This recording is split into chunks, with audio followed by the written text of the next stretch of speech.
Good morning. இன்னைக்கு 10th lesson 2 10th லெசனில் 2வது லெசன் ஆங்கிலேயருக்கு எதிரான தொடக்ககால கிளர்ச்சியில் வேலு நாச்சியார் வரைக்கும் நம்ம பார்த்துருப்போம். ஓகேங்களா? வேலு நாச்சியார்லேருந்து நம்ம திரும்பி பார்க்கணும். வேலு நாச்சியார் பற்றி பாருங்கள். 1730 96 வரைக்கும் உயிர் வாழ்ந்தவங்க. 1730 பிறந்து 96 வரைக்கும் உயிர் வாழ்ந்தவங்க. இவங்களை பற்றி அதிகமாக நம்ம படிக்க மாட்டோம். ஆனால் இவரை பற்றி அதிகமாக படிக்கணும். பட் நமக்கு அதிகமாக சொல்லியிருக்க மாட்டாங்க. விஷயம் என்னன்னா, ஒரு 4 ஆண்டு தான் குறிப்பிட்டிருப்பாங்க. 1970 அவங்க பிறந்ததாகவும், 72 அவரோட கணவர் இறந்ததாகவும், 80 ஒரு 8 வருஷம் போராடி அவங்க 80 அது மீட்டதாகவும், அந்த சிவகங்கை மீட்டதாகவும், 96 அவங்க செத்ததாகவும் அப்படின்னு மொத்தம் ஒரு 4 ஆண்டு மட்டும் தான் கொடுத்துருப்பாங்க. அதை மட்டும் தான் நம்ம பார்க்க போகிறோம். ஓகேங்களா? ராமநாதபுரத்தின் அரசர் செல்லமுத்து சேதுபதிக்கு 1730 அரச குடும்பத்தின் ஒரே பெண் வாரிசாக வேலு நாச்சியார் பிறந்தார். மன்னருக்கு ஆண் வாரிசு இல்லை. அரச குடும்பத்தால் வளரி, சிலம்பம் போன்ற தற்காப்பு கலைகளிலும் போர்க்கருவிகளை கையாள்வதற்கும் பயிற்சியளிக்கப்பட்டு வளர்க்கப்பட்டார். மேலும் அவர் ஆங்கிலம், பிரெஞ்சு, உருது போன்ற மொழிகளில் வேலு நாச்சியார் வல்லமை பெற்றிருந்ததோடு குதிரை ஏற்றத்திலும் வில் வித்தையிலும் திறமையானவராக விளங்கினார். தனது 16 வயதில் வேலு நாச்சியார் சிவகங்கை மன்னரான முத்து வடுகநாதரை மணந்து கொண்டாங்க. வெள்ளச்சி நாச்சியார் என்ற பெண் மகளையும் பெற்றெடுத்தாங்க. 72 ஆற்காட்டு நவாப்பும் லெப்டினன்ட் கர்னல் பான்ஜோ தலைமையிலான கம்பெனி படைகளும் இணைந்து காளையார் கோவிலில் அரண்மனையை தாக்குனாங்க. இதனால் மூண்ட போரில் முத்துவடுகநாதர் கொல்லப்பட்டார். தனது மகளோடு தப்பிச் சென்ற வேலு நாச்சியார் கோபால நாயக்கரின் பாதுகாப்பில் திண்டுக்கல் அருகே உள்ள விருப்பாட்சியில் 8 ஆண்டுகள் வாழ்ந்தாங்க. மறைந்து வாழ்ந்த காலத்தில் வேலு நாச்சியார் ஒரு படைப்பிரிவை உருவாக்கியதோடு கோபால நாயக்கர் மட்டுமல்லாமல் ஹைதர் அலியோடும் கூட்டணி ஏற்படுத்தி கொண்டார். வேலு நாச்சியார் சார்பில் ஹைதர் அலிக்கு தளவாய் தாண்டவராயன் எழுதிய கடிதத்தில் ஆங்கிலேயரை தோற்கடிக்கும் பொருட்டு 5000 காளைப்படைகளும் 5000 குதிரைப்படைகளும் அனுப்பும்படி அவரிடம் கோரினார். வேலு நாச்சியார் உருது மொழியில் தனக்கு கிழக்கிந்திய கம்பெனியோடு இருந்த பிணக்குகளை கடிதத்தில் விவரித்தார்.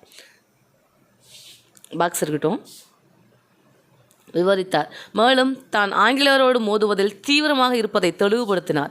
அவரது மன உறுதியை பார்த்து வியந்த ஹைதர் அலி தனது திண்டுக்கல் கோட்டை தலைவரான சையதிடம் அவருக்கு வேண்டிய அனைத்து இராணுவ உதவிகளையும் வழங்குமாறு ஆணையிட்டார். வேலு நாச்சியார் பிரிட்டிஷாரின் ஆயுதங்கள் குவிக்கப்பட்டிருக்கும் இடத்தை அறிந்து கொள்ள உளவாளிகளை நியமித்தார். கோபால நாயக்கர் மற்றும் ஹைதர் அலியின் இராணுவ உதவியோடு அவர் சிவகங்கையை மீண்டும் கைப்பற்றினார். மருது சகோதரிகளின் உதவியினால் அவர் அரசியாக முடிசூடப்பட்டார். இந்திய நாட்டின் பிரிட்டிஷ் ஆதிக்கத்தை எதிர்த்த முதல் பெண் ஆட்சியாளர் அல்லது அரசி என்ற பெருமை அவருக்கே உரித்தாகும். வேலு நாச்சியாரின் நம்பிக்கைக்குரிய தோழியாக திகழ்ந்தவர் குயிலி. உடையாள் என்ற பெண்களின் படைப்பிரிவை தலைமை ஏற்று வழிநடத்தியார். உடையாள் என்பது குயிலி பற்றி உளவு கூறு மறுத்ததால் கொல்லப்பட்ட மேய்த்தல் தொழில் புரிந்த பெண்ணின் பெயராகும். குயிலி தனக்கு தானே நெருப்பு வைத்து கொண்டு அப்படியே சென்று பிரிட்டிஷாரின் ஆயுதக்கிடங்கிற்கு அனைத்து தளவாடங்களையும் அழித்தார். அதாவது தமிழில் ஸ்கூல் புக்கில் தமிழில் பக்காவாக கொடுத்துருப்பாங்க. இங்கே எதுவும் கச்சமச்சன்னு கேவலமாக கொடுத்துருக்கானுங்க. விருப்பாட்சியின் பாளையக்காரரான கோபால நாயக்கர் பற்றி பார்க்க போகிறோம். கோபால நாயக்கரை தலைவராக கொண்ட திண்டுக்கல் கூட்டமைப்பில் மணப்பாறையின் லட்சுமி நாயக்கரும் தேவதானப்பட்டியின் பூஜை நாயக்கரும் இடம்பெற்றிருந்தனர். தனது நட்பை வெளிப்படுத்தும் விதமாக ஒரு நல்லுறவு குழுவை அனுப்பி வைத்து திப்பு சுல்தானால் கோபால நாயக்கர் எதிர்க்கப்பட்டார். கோயம்புத்தூரை மையமாக கொண்டு பிரிட்டிஷாரை எதிர்த்த அவர் பின் நாட்களில் கட்டபொம்மனின் சகோதரரான ஊமைத்துறையோடு இணைந்தார். அவர் உள்ளூர் விவசாயிகளின் ஆதரவுடன் ஆனைமலையில் கடும் போர் புரிந்தார். ஆயினும் பிரிட்டிஷ் படைகளால் அவர் 1801 வெற்றி கொள்ளப்பட்டார். அது பிரிட்டிஷ்காரன் ஜெயிச்சுட்டாங்க. இப்போ வேலு நாச்சியார் பற்றி கதை சொல்லணும்னா, வேலு நாச்சியார் 1730 பிறந்திருக்காரு. யாருக்கு பிறந்திருக்காங்க? செல்லமான மகளாக பிறந்திருக்காங்க. அப்போ செல்லமுத்து சேதுபதி ஞாபகம் வச்சுக்கோங்க. ஏன்னா ஹஸ்பண்டுக்கும் ஃபாதருக்கும் அடிக்கடி உங்களுக்கு குழப்பம் வரும் இல்லையா? அதனால் செல்லமுத்து சேதுபதிக்கு அவங்க மகளாக பிறந்திருக்காங்க. அதாவது செல்லமான மகளாக பிறந்திருக்காங்க. இப்போ கல்யாணம்னா கையில் முத்தம் கொடுத்தா கல்யாணம் பண்ணிப்பாங்க. அப்போது முத்து வடுகநாதர் கணவர் யார் அப்படின்னா முத்தம் கொடுத்தா கல்யாணம் பண்ணிட்டாங்க. அப்போ முத்து வடுகநாதர். ஓகேங்களா? வேலு நாச்சியார் வெள்ளையாரவங்களுக்கு தான் வேலை கிடைக்கும். எல்லாருமே தன்னோட குழந்தை எப்படி இருக்குன்னு ஆசைப்படுவாங்க? வெள்ளையா தான். அப்போ வெள்ளச்சி நாச்சியார். வேலு நாச்சியாருக்கு மகள் யார்? வெள்ளச்சி நாச்சியார். இப்போது ஒன்றும் இல்லை, 1730 அவங்க பிறந்திருக்காங்க அப்படின்னாலும் 16 வயசில் அவங்களுக்கு கல்யாணமும் பண்ணி வச்சுட்டாங்க. இப்போ 16 வயசில் கல்யாணம் பண்ணி வச்சுட்டாங்க. ஒரு குழந்தை வேறு பிறந்து வச்சு கரெக்டாக 1772 ஒரு காளையார் கோவிலில் முத்துவடுகநாதர் கொல்லப்படுறார். இதுக்கப்புறம் தான் ட்விஸ்டே ஆரம்பிக்குது. கொல்லப்படுறாரு. உடன்கட்டை ஏறல அந்த அம்மா. கொல்லப்படுறாருன்னு அமைதியாக வெள்ளப்படவை கட்டி உட்காந்துருக்கல. இல்லை தன்னோட இடமே பதிவு போயிடுச்சு. இன்னொரு கணவரை நம்ம கல்யாணம் பண்ணிக்கல. அதுக்கு மாறா எல்லாரும் பார்த்து கொலை நடிக்கிட்டு இருந்த ஆங்கிலேயரை எதிர்த்து ஒத்த பெண்மணியாக எப்படி சாதிக்கணும்னு யோசித்தாங்க. வரித்தனமாக அவங்க எங்கே அதுக்கு அவங்களுக்கு கால அவகாசம் தேவை. எந்த அளவுக்கு வேகம் ரொம்ப முக்கியமோ அதே அளவுக்கு விவேகமும் ரொம்ப முக்கியம். சுனாமி வருது, அந்த இடத்துல போய் நான் வீரமாக இருக்க போகிறேன்னு எதிர்த்துணுன்னா சுனாமி நம்மளை அடிச்சு தான் போகும். அப்போ சில இடங்களில் எந்த அளவுக்கு நமக்கு வேகம் முக்கியமோ அதே இடத்துல நிறைய இடங்களில் விவேகம் ரொம்ப ரொம்ப முக்கியம். அதை யோசித்தாங்க. இவனை எப்படி எதிர்க்க முடியும், எப்படி அடியோடு க்ளோஸ் பண்ண முடியும், எப்படி நம்ம நாட்டை பிடிக்க முடியும் அப்படின்ட்டு வெறித்தனமாக. நீங்கள் ஒரு கால்ஃபர் வரலன்னா மனசுடைஞ்சு போயிடுறீங்கல்ல, ஒரு மார்க்கில் எக்ஸாம் படிச்சுன்னா மனசுடைஞ்சு போயிடுறீங்கல்ல, அந்த மாதிரி 8 வருஷமாக தவ வாழ்க்கை வாழ்ந்துருக்காங்க.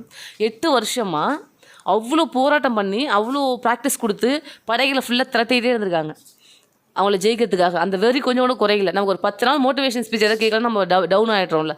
ஒரு 4 நாள் வீட்டில் சண்டை நம்ம டவுன் ஆகிட்றோம்ல. அந்த மாதிரி எவ்வளோ இன்னல்கள் வந்திருக்கும். அந்த மாதிரி தங்கியிருந்ததே ஒரு இடத்துல, வேற ஒருத்தவங்களோட இடத்துல. அப்போ எவ்வளோ கில்ட்டினஸ் இருந்திருக்கும் அவங்களுக்கு. அதெல்லாம் தாண்டி அவங்களோட ஒரே குறிக்கோள் அடிக்கணும், ஜெயிக்கணும், போஸ்டிங் ஆர்டர் வாங்கணும் அப்படின்ற மாதிரி ஒரே குறிக்கோள் அந்த நாட்டை பிடிக்கணும், நம்மளோட சொந்த நாட்டை நம்ம பிடிக்கணும், கைப்பற்றணும், அவ்வளோதான். அவனை ஜெயிச்சு நம்ம கைப்பற்றணும் அப்படின்றது தான் அவங்களோட குறிக்கோள். ஆங்கிலேயரை எதிர்த்த முதல் வாளேந்தி, வெற்றியும் பெற்ற முதல் பெண்மணி நம்ம ஜான்சிராணி பீத்திக்கிறோம். ஜான்சிராணி தோண்டு தான் போனாங்க. அந்த போர்க்களத்தில் தோந்துட்டாங்க, செத்துட்டாங்க. அதுவும் இவங்க காலத்தில் இல்லை, இவங்க பிறந்த 100 ஆண்டுகள் கழிச்சு. அப்போது ஆரம்பத்துலேயே விதை போட்டிருக்காங்க. வீரம்னா என்னென்னு, வீரத்துக்கு விதை போட்டவங்க இவங்க தான். அப்போ 30 அவங்க கல்யாணம் 30 அவங்க பிறந்தாலும் 16 வயசில் கல்யாணம் பண்ணாலும் 1772 அவங்க வீட்டுக்கு செத்து போனாலும் உடனே எங்கே போயிட்டாங்க அவங்க? விருப்பாக்ஷா இடத்துல, அதாவது கோபால் நாயக்கர், திண்டுக்கலோட மன்னர் கோபால் நாயக்கர்கிட்ட போயிட்டு கோவப்படாத நான் விருந்தாடியாக இருந்துக்கிறேன் அப்படின்னு சொல்லிட்டு, கோவப்படாத நான் விருந்தாடியாக இருந்துக்கிறேன். யோசிச்சு பாருங்கள், கோவப்படாதனா கோபால் நாயக்கர், திட்டாத கோவப்படாத நான் விருந்தாடியாக இருந்துக்கிறேன் அப்படின்னா திண்டுக்கல் பகுதியில் இருக்க கோபால் நாயக்கர். திட்டாதனா திண்டுக்கல், கோவப்படாதனா கோபால் நாயக்கர்கிட்ட விருப்பாக்ஷ அப்படின்ற பாளையத்தில் இருந்திருக்காங்க. விருப்பாட்சினா அது விருந்தினராக இருந்துக்கிறேன்னு சொல்லியிருக்காங்க.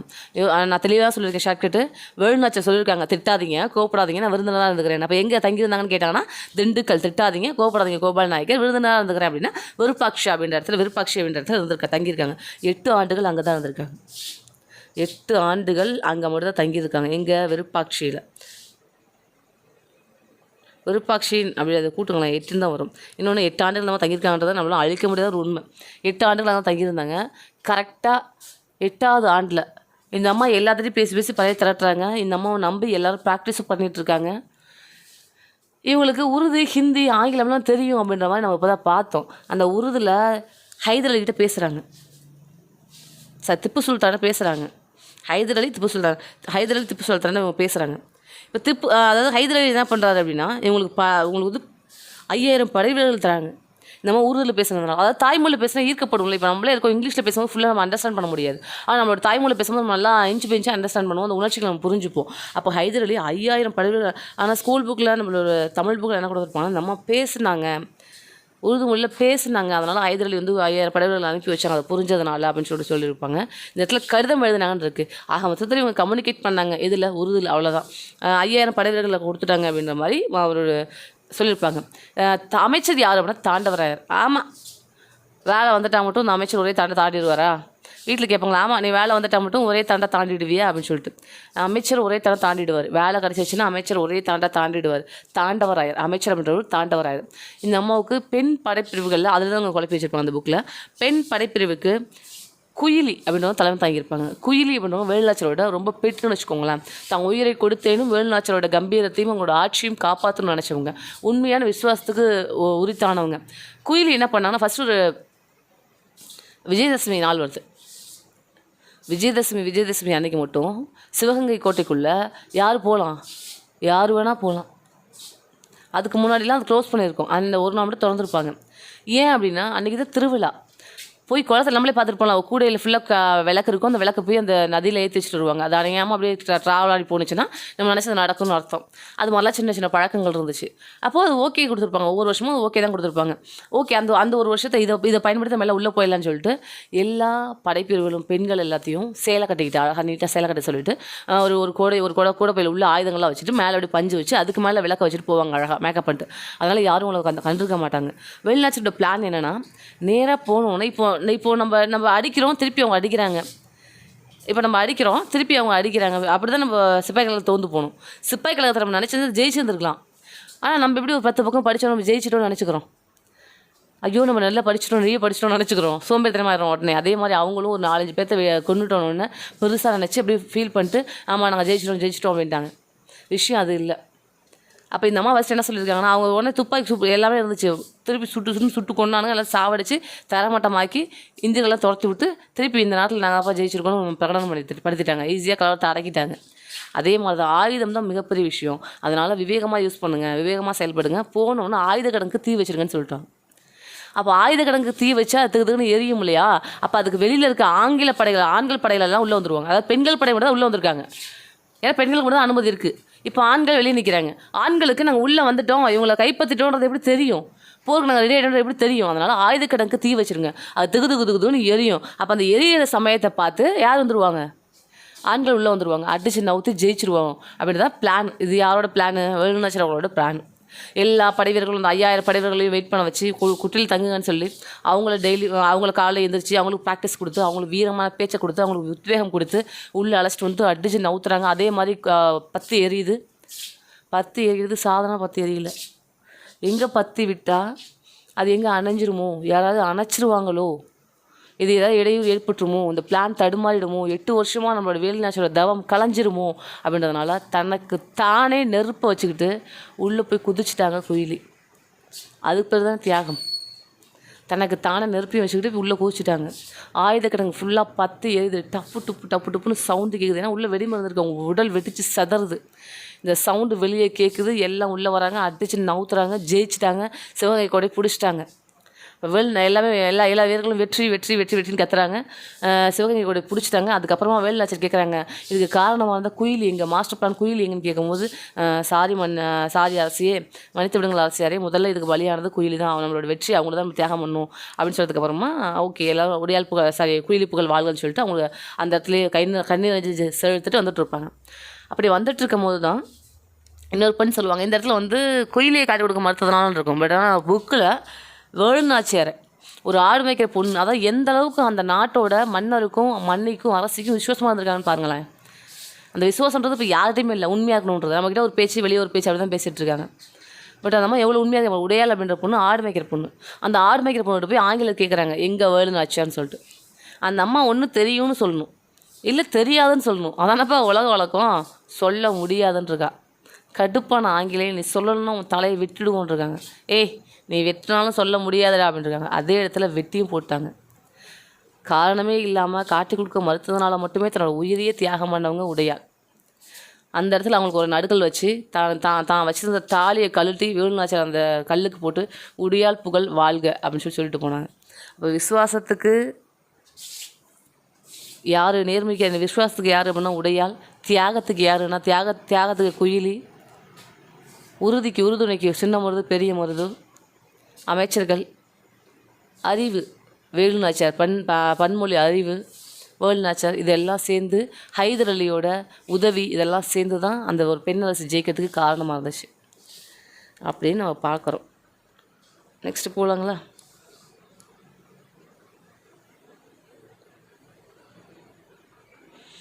இந்த அம்மா தான் வேலுநாச்சியார்னு சொல்லப்படுது. பட் இவங்க குயிலி அப்படின்ற மாதிரி கொடுத்துருக்குறாங்க. என்னடா மாற்றி கொடுத்து டென்ஷன் ஆகுறீங்க அப்படின்ற மாதிரி இருக்கா? நெக்ஸ்ட்டு பாருங்கள், வீரபாண்டிய கட்டபொம்மன் 1790 1799 வரைக்கும் கொடுத்துருக்கான். வெற்றிகார வேலை எங்கே எப்போ பிறந்தாரு தானே கொடுக்கணும். பட் அதுக்கு பதிலாக என்ன கொடுத்துருக்காங்க அப்படின்னா, எப்போ ஒரு பதவி ஏற்றாரு, எத்தனை வருஷம் வாழ்ந்தார், பதவி எத்தனை வருஷம் வாழ்ந்தார், அதை மட்டும் தான் கொடுத்துருக்காங்க. கரெக்டு தான். 1790 அவர் வந்து பதவி ஏற்றார். எப்போ பிறந்தார்? இவரோட பேர் என்னென்னா, வீரபாண்டிய கட்டபொம்மன் ஒரு பேரே கிடையாது, கருத்தையா. இவரோட உண்மையான பேர் கருத்தையா. கருப்பாக இருக்கவங்களால வீரமாத்தாங்க ஞாபகம் வச்சுக்கோங்க. உண்மையான பேர் கருத்தையா. 1761 அவர் பிறந்திருக்காரு. 1790 பாஞ்சாலங்குறிச்சியோட பாளையக்காரராக பொறுப்பு ஏற்றிருக்காரு. இவர் வீரபாண்டிய கட்டபொம்மன் பற்றி நம்ம படிக்கிறதெல்லாம் உண்மையா? வந்து வரி கேட்கும்போது நீ வந்து என்ன காட்டுக்கு வானம் பொழுகிறது, பூமி விளைகிறது, யாரிடம் கேட்கிறாய் வரி? என்னோடு வயலுக்கு வந்தாயா, நாற்று நட்டாயா, களைபுரித்தாயா, அங்கே கொஞ்சம் விளையாடும் மென்குலோ பெண்களுக்கும் மஞ்சள் அரைத்து பணிபுரிந்தாயா, மாமனா மச்சானா மானங்கிட்டவனே அப்படிலாம் கேட்டார் அப்படின்ற மாதிரிலாம் சொல்கிறோம் இல்லையா? அதெல்லாம் எந்தளவுக்கு உண்மை அப்படின்னா கேள்விக்குறி தான். என்னப்பா பொசுக்குன்னு இப்படி சொல்லிட்டீங்க, இத்தனை வருஷமாக என் மனசில் அவர் தானே அப்படி தானே குடியிருந்தார் அப்படின்னா அதை டெலிட் பண்ணிடுங்க அந்த டேகை. ஏன்னா இவர் மொத்தமாக இவர் முழுக்க முழுக்க ஆந்திரா பேசுகிறவர், ஆந்திராவில் தான் வந்தாங்க. இவங்க முன்னோர்கள் இவங்க எல்லாமே ஆந்திராவிலேருந்து வந்தவங்க. இவர் ஃபுல்லாக தெலுங்கு பேசுகிறவர். அப்போ வானம் பொழிகிறது லூ விளைகிறது லூ அப்படி நான் பேசியிருப்பார், வாய்ப்பே இல்லை. அப்போ நம்மக்கிட்ட நிறைய விஷயம் சொல்கிறதெல்லாம் கம்யூனிகேட் பண்ணுறதெல்லாம் தப்பாகவே பண்ணுறாங்க. இவரோட தந்தை யாருன்னா ஜெகவீர கட்டபொம்மன், ஜெக வீரபாண்டிய கட்டபொம்மன். இவர் பாண்டிய பேரரசின் கீழே வீரபாண்டியபுரத்தை ஆட்சி பண்ணதுனால தான் இவர் வீரபாண்டிய கட்டபொம்மன் இவர் சொல்லுறோம். ஆனால் இவர் பேர் என்ன, கருத்தையா. அதாவது வீரபாண்டியபுரம் அதோட தலைநகர் தான் பாஞ்சாலங்குறிச்சி. வீரபாண்டியபுரத்தை இவர் ஆட்சி பண்ணார். பாண்டிய பேரரசோட கீழே பாண்டிய பேரரசின் கீழே இருக்கக்கூடிய வீரபாண்டியபுரம் அப்படின்ற இடத்துல ஆட்சி பண்ணியிருக்காரு. அதோட தலைநகரம் பாஞ்சாலங்குறிச்சி. பாஞ்சாலங்குறிச்சியோட வசூலிக்கிற உரிமையை ஆற்காடு நவாப்பு ஆங்கிலேயர் கொடுத்துருப்பார். அதனால் 1781 கொடுத்துருவாங்க, 1781 கொடுத்துருவாங்க. 1790களில் பாஞ்சாலங்குறிச்சியோட பாளையக்காரர் வீரபாண்டிய கட்டபொம்மன் பதவி ஏற்றிருப்பார். கட்டபொம்மனோட சகோதரன் மேலே தெரிஞ்சிருக்கோம், ஊமைத்துறை செவத்தையா அப்படின்றது. அவரோட மனைவிலாம் பேர்லாம் ஜக்கம்மாள். அமைச்சர் யார், சிவசுப்பிரமணியம். இதெல்லாம் நீங்கள் வீரபாண்டிய கட்டபொம்மன் தெரிஞ்சாவே இவங்கெல்லாம் தெரிஞ்சிருக்கணும். அவங்க தம்பி யார், அவங்க மனைவி யார், அவங்க அமைச்சர் யாருன்னு சொல்லிட்டு. கட்டபொம்மனோட சகோதரர் ஊமைத்துறை செவத்தையா, மனைவி ஜக்கம்மாள், அமைச்சர் சிவசுப்பிரமணியம் பிள்ளை. ஏமா புக்கு நவரவே மாட்டுது அப்படின்னா நான் கதை சொல்லிட்டு இருக்கேன். எப்படி நவரும் கதை தான் சொல்லிட்டு இருக்கேன். அப்போ இவர் 90களில் பதவி ஏற்றாலுமே 98ல் பாஞ்சாலங்குறிச்சி பாளையம் ஆங்கிலேயருக்கு செலுத்த வேண்டிய வரி நிலுவை இருந்துச்சு நிறைய. எவ்வளோ இருந்துச்சு அப்படின்னா 3310 அல்லது 1080 பக்கோடான்னு சொல்லலாம். அதாவது ரெண்டுமே கொடுத்துருப்பாங்க ஸ்கூல் புக்கில். 3310 வராகனாக இருக்கலாம், இல்லைனா 1080 பக்கோடாவாக இருக்கலாம். வராகன்றது வேற அளவு, பக்கோடான்றது வேற அளவு. வீரபாண்டிய கட்டபொம்மன் பிரச்சனையுடன் தொடர்புடைய ராமநாதபுரம் ஆட்சியர் யாருன்னா காலிங் ஜாக்சன்.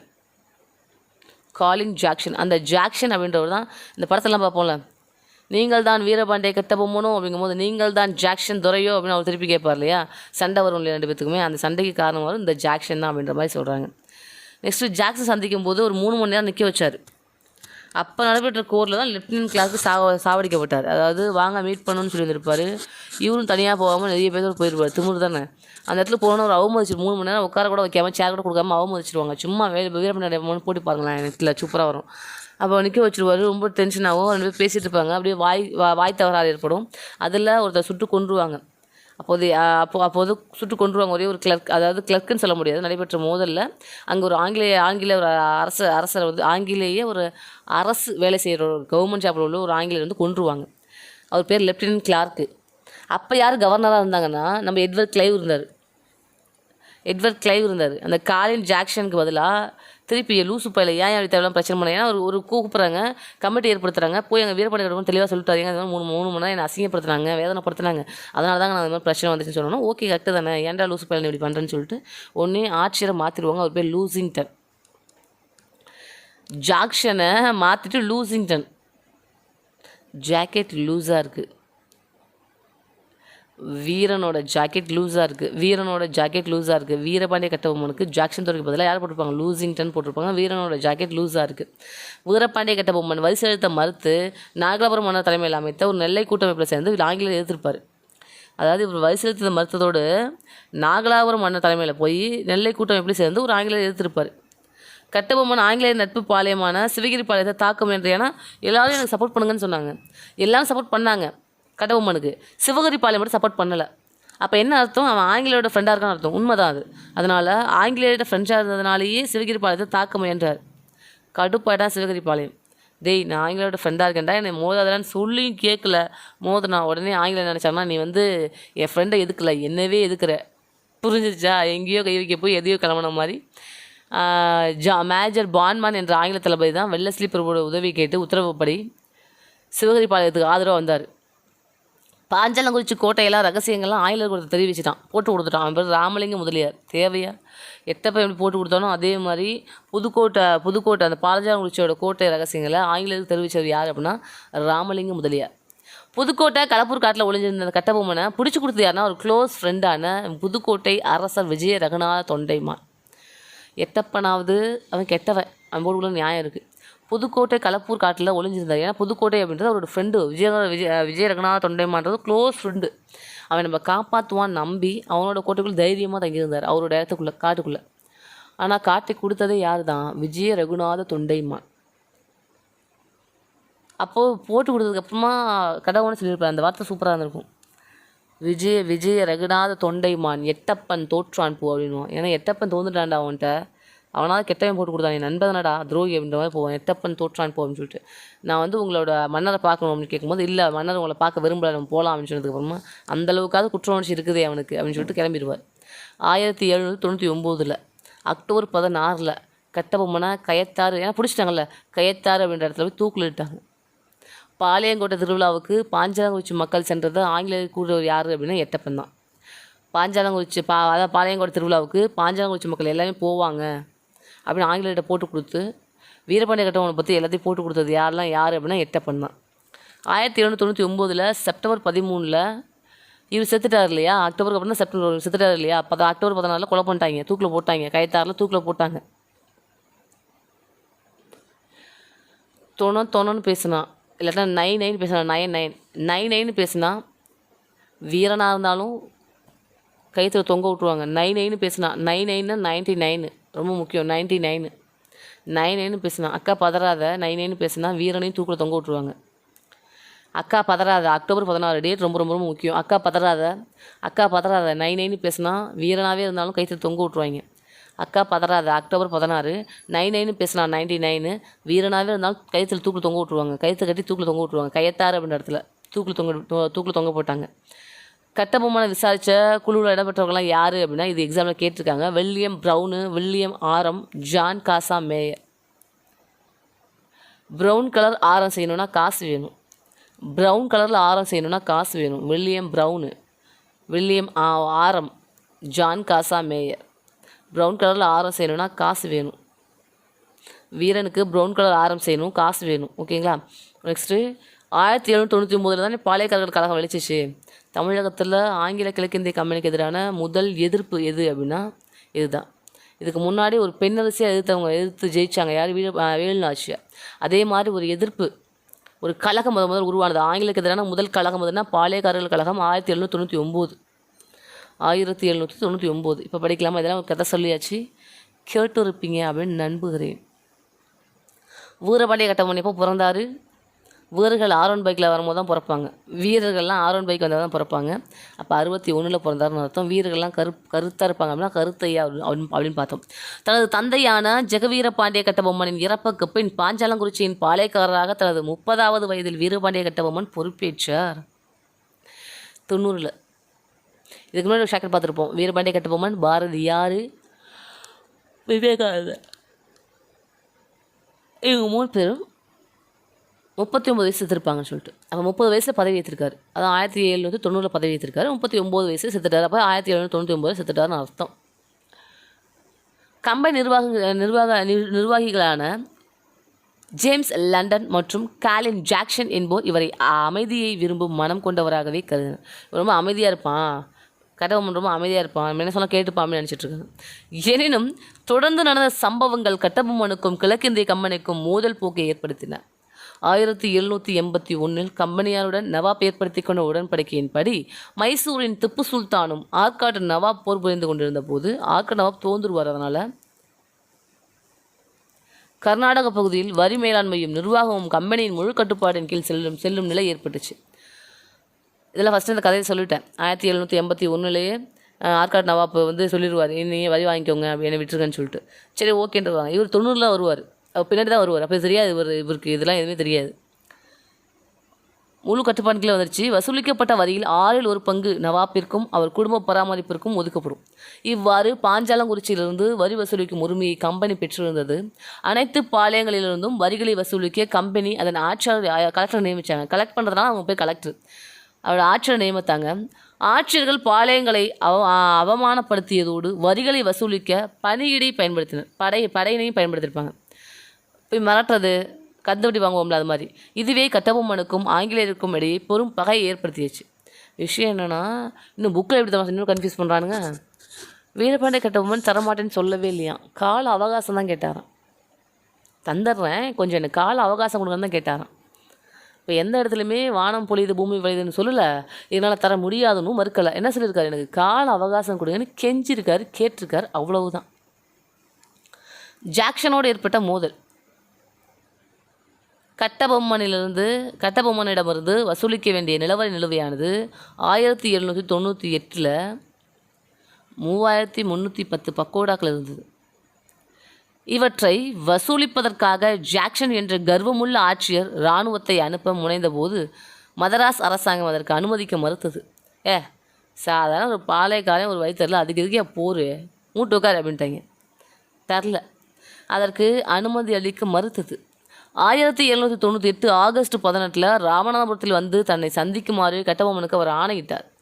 என்னை வந்து ராமநாதபுரத்தில் சந்திச்சு பாரு அப்படின்னு சொல்லிட்டு. வந்து பாடுறா அப்படின்ற மாதிரி இவன் வரல, ஆட்சியர் வரல, கட்டபொம்மன் போனார். ஆனால் கட்டபொம்மன் மேற்கொண்ட முயற்சி பயனளித்ததார். கட்டபொம்மன் போனார்.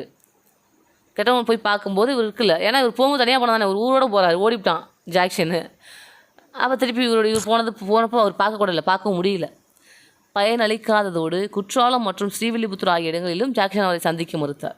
அங்கேயும் வர சொன்னார், குற்றாலத்துக்கு பார்க்கலான்னார், அங்கேயும் போனான். இல்லை ஸ்ரீவில்லிபுத்தூருக்கு வாங்கினார், அங்கேயும் போனார், எங்கேயும் பார்க்க முடியல. அந்த வடிவேல் காமெடி மாதிரி, வாடா நீ ஊர் பக்கம் வந்து பாடுறா, ஊர் பக்கம் தானே, ஊர் பக்கமே வந்துட்டியா நீ, வாடா என் தெருவுக்கு வந்து பாடுறா, தெருவுக்கே வந்துட்டியா, என் வீட்டுக்கு வந்து பாடுறா அப்படின்ற மாதிரி ஸ்ரீவில்லிபுத்தூர், குற்றாலம், ராமநாதபுரம் எல்லா இடத்துலையும் சந்திக்க மறுத்துட்டார். அப்புறம் இறுதியாக 1798 செப்டம்பர் 19 அனுமதி அளித்ததன் பேரில் கட்டபொம்மன் ராமநாதபுரத்தில் ஜாக்சன் சந்தித்தார். ஆணவத்தின் மொத்த உருவமாக திகழ்ந்த ஜாக்சன் முன்பு கட்டபொம்மன் 3 மணி நேரம் நிற்க வச்சாங்க. சொன்னேன், இந்த கதையிலலாம் சொன்னேன், 3 மணி நேரம் நிற்க வச்சாங்க. ஆபத்தை உணர்ந்த கட்டபொம்மன் தனது அமைச்சரான சிவசுப்பிரமணியத்தோடு தப்பிச்சு சென்றுட்டார், வெளியே போயிட்டார், தப்பிச்சு போக முயன்றார். உடனடியாக ஊமைத்துறை தனது ஆட்களோடு கோட்டைக்குள்ளே புகுந்து கட்டபொம்மன் தப்ப உதவினார். அதே மாதிரி அவரும் தப்பி ஓடிட்டார். ராமநாதபுரம் கோட்டையில் வாசல் நடந்த மோதலில் லெப்டினன்ட் கிளார்க், ஃபஸ்ட்டு பார்த்தோம், கிளார்க் அப்படின்னு செத்து போயிடுவார். உள்ளிட்ட சிலர் கொல்லப்பட்டாங்க. சுப்பிரமணியன் வந்து கைது செய்யப்பட்டார். அதனால் ஏன்னா விவரமாக கட்டபொம்மன் ஓடிட்டார், அமைச்சர் மாறிட்டார் சிவசுப்பிரமணியம். ஃபஸ்ட்டே பார்த்தேன், வீரபாண்டிய கட்டபொம்மன் எங்கே படித்தாலுமே அவங்களோட சகோதரன் யார், மனைவி யார், அமைச்சர் யாருன்னு படிச்சுக்கணும். கட்டபொம்மனோட சகோதரர் யாருன்னா ஊமைத்துறை செவத்தையா, மனைவி யாருன்னா ஜக்கம்மாள், அமைச்சர் யாருன்னா சிவசுப்பிரமணியம் பிள்ளை. ஓகேவா? தப்பிச்சு ஓனாலும் போய் ஆஜராக சொல்கிறாங்க. மதராஸ் ஆட்சியாளரின் முன்பாக போய் ஆஜராக சொல்கிறாங்க. பாஞ்சாலங்குறிச்சிக்கு திரும்பிய கட்டபொம்மன் ஆட்சியர் ஜாக்சன் தன்னை எவ்வாறெல்லாம் அவமானப்படுத்தினார் என்பதை மதராஸ் ஆட்சிக்குழுவிற்கு தெரியப்படுத்தினார். அவங்களும் அந்த குழுவில் தான் ரொம்ப முக்கியம். அந்த குழுவில் தான் யார் இருந்தாங்க நான் சொன்னேன். இப்போது அதான் ஷாக்கிட்டு சொன்னேன்ல, வீரனுக்கு ப்ரௌன் கலரில் ஆரம் போடணும், காசை கொடுங்கன்னு சொன்னேன் பார்த்தியா, அதுதான் இது. அந்த குழுவில் 3 பேர் இருந்திருப்பாங்க. வில்லியம் ப்ரௌனு, வில்லியம் ஆரம், ஜான் காஷா மேயர் ஆகியோர் அடங்கிய குழுவின் முன்பாக ஆஜராகி கட்டபொம்மன் வந்து ரொம்ப தனக்கு நடந்த அநீதியெல்லாம் சொன்னார். அப்போ இதற்கிடையே சிவசுப்பிரமணிய பிள்ளையையும் சிறையிலிருந்து விடுவிக்குமாறு கலெக்டர் ஜாக்சனை பணி நீக்கம் செஞ்சு ஆளுநர்கள் எட்வன் கிளார்க் உத்தரவிட்டார். விசாரித்து பார்த்ததில்ல கட்டபொம்மன் மேலே எந்த தப்புமே இல்லை அப்படின்னு தெரிய வந்ததாகவும், சிவசுப்பிரமணிய பிள்ளையை கைது பண்ணி வச்சுருக்காங்களா, அவங்களை சிறையிலேருந்து விடுவிப்பதாகவும், இந்த ஜாக்சன் லூசு பிள்ளைவே மாற்றுங்க அப்படின்றதாகவும் ஒரு உத்தரவு வந்துச்சு. குழுவின் முன்பாக 1798 டிசம்பர் 15 அன்று கட்டபொம்மன் ஆஜராகி ராமநாதபுரத்தில் நிகழ்ந்தவற்றை விளக்கினார். கட்டபொம்மன் குற்றவாளி அல்ல என்று குழு முடிவு செய்தது. ஜாக்சன் நிரந்தர பணி நீக்கம் செய்யப்பட்டு அவரது இடத்தில் புதிய ஆட்சியராக லூசிங்டன் வந்தார். இதுக்கும் ஷாக்கெட் சொல்லியிருப்பேன், வீரனுக்கு ஜாக்கெட் லூஸாக இருக்குன்னு சொல்லிட்டு. வீரனா வீரப்பாண்டிய கட்டபொம்மன், ஜாக்கெட்னா ஜாக்சன், அவர் தூக்கிட்டு லூஸாக இருக்குன்னா லூசிங்டனை போட்டாருன்னு அர்த்தம். கட்டபொம்மன் நிலுவைத் தொகையில் 1080 பக்கோடாக்கள் நீங்களாக அப்புறம் நிலுவைத் தொகையினை செலுத்தியிருக்கார். 3310 பக்கோடா இருந்துச்சு. அதில் 1080 பக்கோடா தவிர மற்ற எல்லா பக்கோடும் தந்துட்டார், காசு கொடுத்துட்டார். மீதி பேப்பர் எவ்வளோ தரணும், 1080 பக்கோடா மட்டும் தான் தரணும். அப்போ நிலுவை அப்படின்னா முன்னாடி நிலுவை கேட்குறாங்களா, இப்போ நிலுவை கேட்குறாங்களா?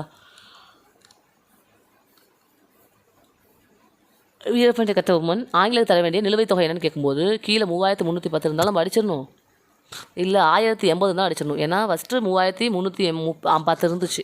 அதுக்கப்புறமேலு இந்த ஆஜர் பண்ணி அதை முன்னாடி ஆஜராகி 1080 பக்கோட தவிர மீதி எல்லாமே அது மட்டும் தான் பாக்கி இருந்துச்சு, மீதி எல்லாம் கொடுத்துட்டார் இல்லையா? அப்போது எது பாக்கி? 1880 பாக்கி தான். முன்னாடி என்ன இருந்துச்சு, 3310 பாக்கி தான் இருந்துச்சு. ஆப்ஷனை பொறுத்திருக்கு. கட்டபொம்மனை சரணடைய கோரிய நிபந்தனை ஒன்று 1799 செப்டம்பர் 1 அன்று வழங்கப்பட்டது.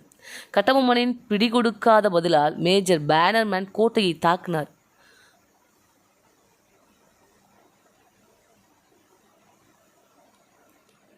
பேனர்மேன் செப்டம்பர் 5 அன்று முழு படைகளையும் பாஞ்சாலங்குறிச்சியில் கொண்டு வந்து நிறுத்தினார். அவர்கள் கோட்டையின் அனைத்து தொடர்புகளையும் துண்டிச்சாங்க. இந்த கோட்டை பற்றிய ரகசியத்தை சொன்னது யார்? ராமலிங்க முதலியார். எப்படி துண்டிக்க முடியுது எதுவும் தெரியாமல்? பாஞ்சாலங்குறிச்சியோட கோட்டை ரகசியங்களை எல்லாத்தையும் சொன்னது ராமலிங்க முதலியார். வீரனால் மட்டும்தான் லிங்கத்தை தூக்க முடியும். வீரனுக்கு மட்டும்தான் லிங்கத்தை தூக்குற ரகசியம் தெரியும். வீரனுக்கு மட்டும்தான் லிங்கத்தை தூக்குற ரகசியம் தெரியும். வீரனுக்கு மட்டும்தான் பாஞ்சி லிங்கத்தை தூக்கக்கூடிய ரகசியம் தெரியும். வீரனுக்கு மட்டும்தான் அப்படின்னா வீரபாண்டிய கட்டபொம்மன். பாஞ்சி அப்படின்னா பாஞ்சாலங்குறிச்சி கோட்டையை. லிங்கத்தை தூக்கக்கூடிய ரகசியம் தெரியும்னா லிங்கம் ராமலிங்கம் தான் போட்டு கொடுத்த ரகசியத்தை. அவர்கள் கோட்டையின் அனைத்து தொடர்புகளையும் துண்டிச்சாங்க. பானர்மேன் ராமலிங்கரை தூது அனுப்பி கட்டபொம்மனை சரணாடியுமாறு கேட்டுக்கொண்டார். கட்டபொம்மன் மறுத்தார். கோட்டையின் ரகசியங்கள் அனைத்தையும் ராமலிங்கர் சேகரித்தார். அவரது அறிக்கையை அடிப்படையாக கொண்டு பானர்மேன் தாக்குதல் உத்திகளை வடிவமைத்தார். கல்லற்பட்டியில் நடைபெற்ற மோதலில் சிவசுப்பிரமணியம் கைது செய்யப்பட்டார். திருப்பி சிவசுப்பிரமணியம் கைது செஞ்சுட்டாங்க. திருப்பி தூக்கில் போட்டுருவாங்க. எப்போ? ரொம்ப ரொம்ப முக்கியம். செப்டம்பர் 13 சிவசுப்பிரமணியத்தை தூக்கில் போட்டுருவாங்க.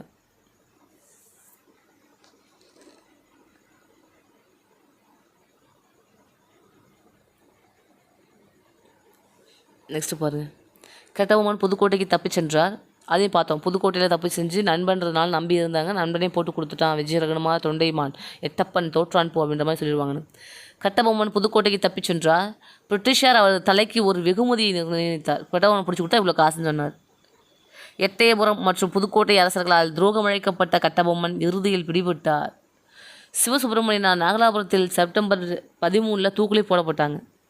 சிவசிவா செப்பலால் அடித்தா நாகம் கூட பேயாயிடும். சிவசிவா செப்பலால் அடித்தா நாகம் கூட பேயாயிடும். சிவசிவா அப்படின்னா சிவசுப்பிரமணியம் பிள்ளை.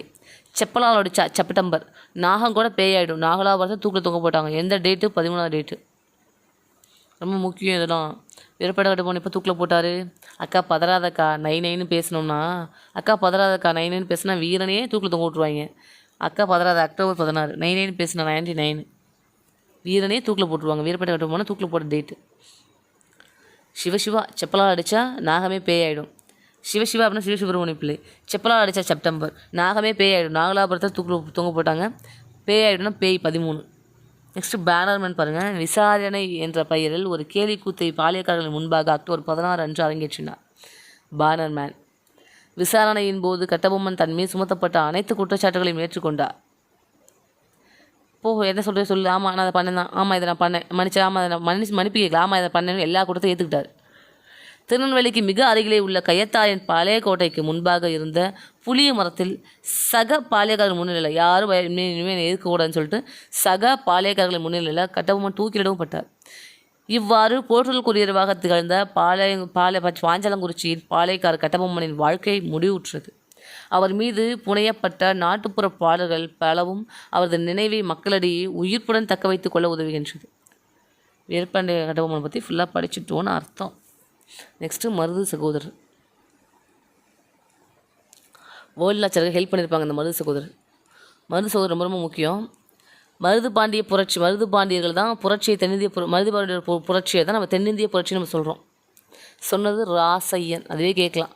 மருது பாண்டியர் புரட்சியை தென்னிந்திய புரட்சி என கூறியவர் யார் அப்படின்னா ராசையன்.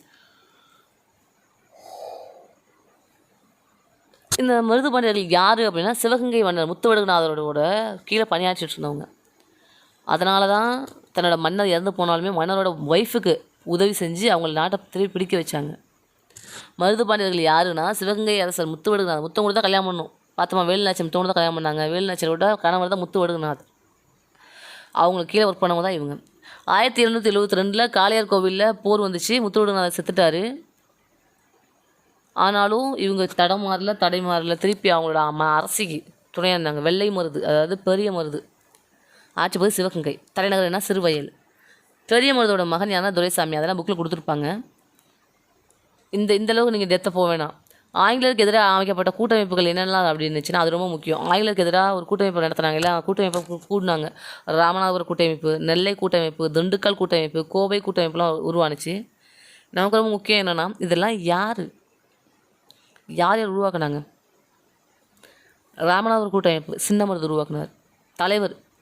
தலைமை தாங்கினது. ராமநாதபுரம்னா சின்ன மருது, சின்ன ராமமாக போடு அப்படின்னு ஞாபகம் வச்சுக்கோங்க.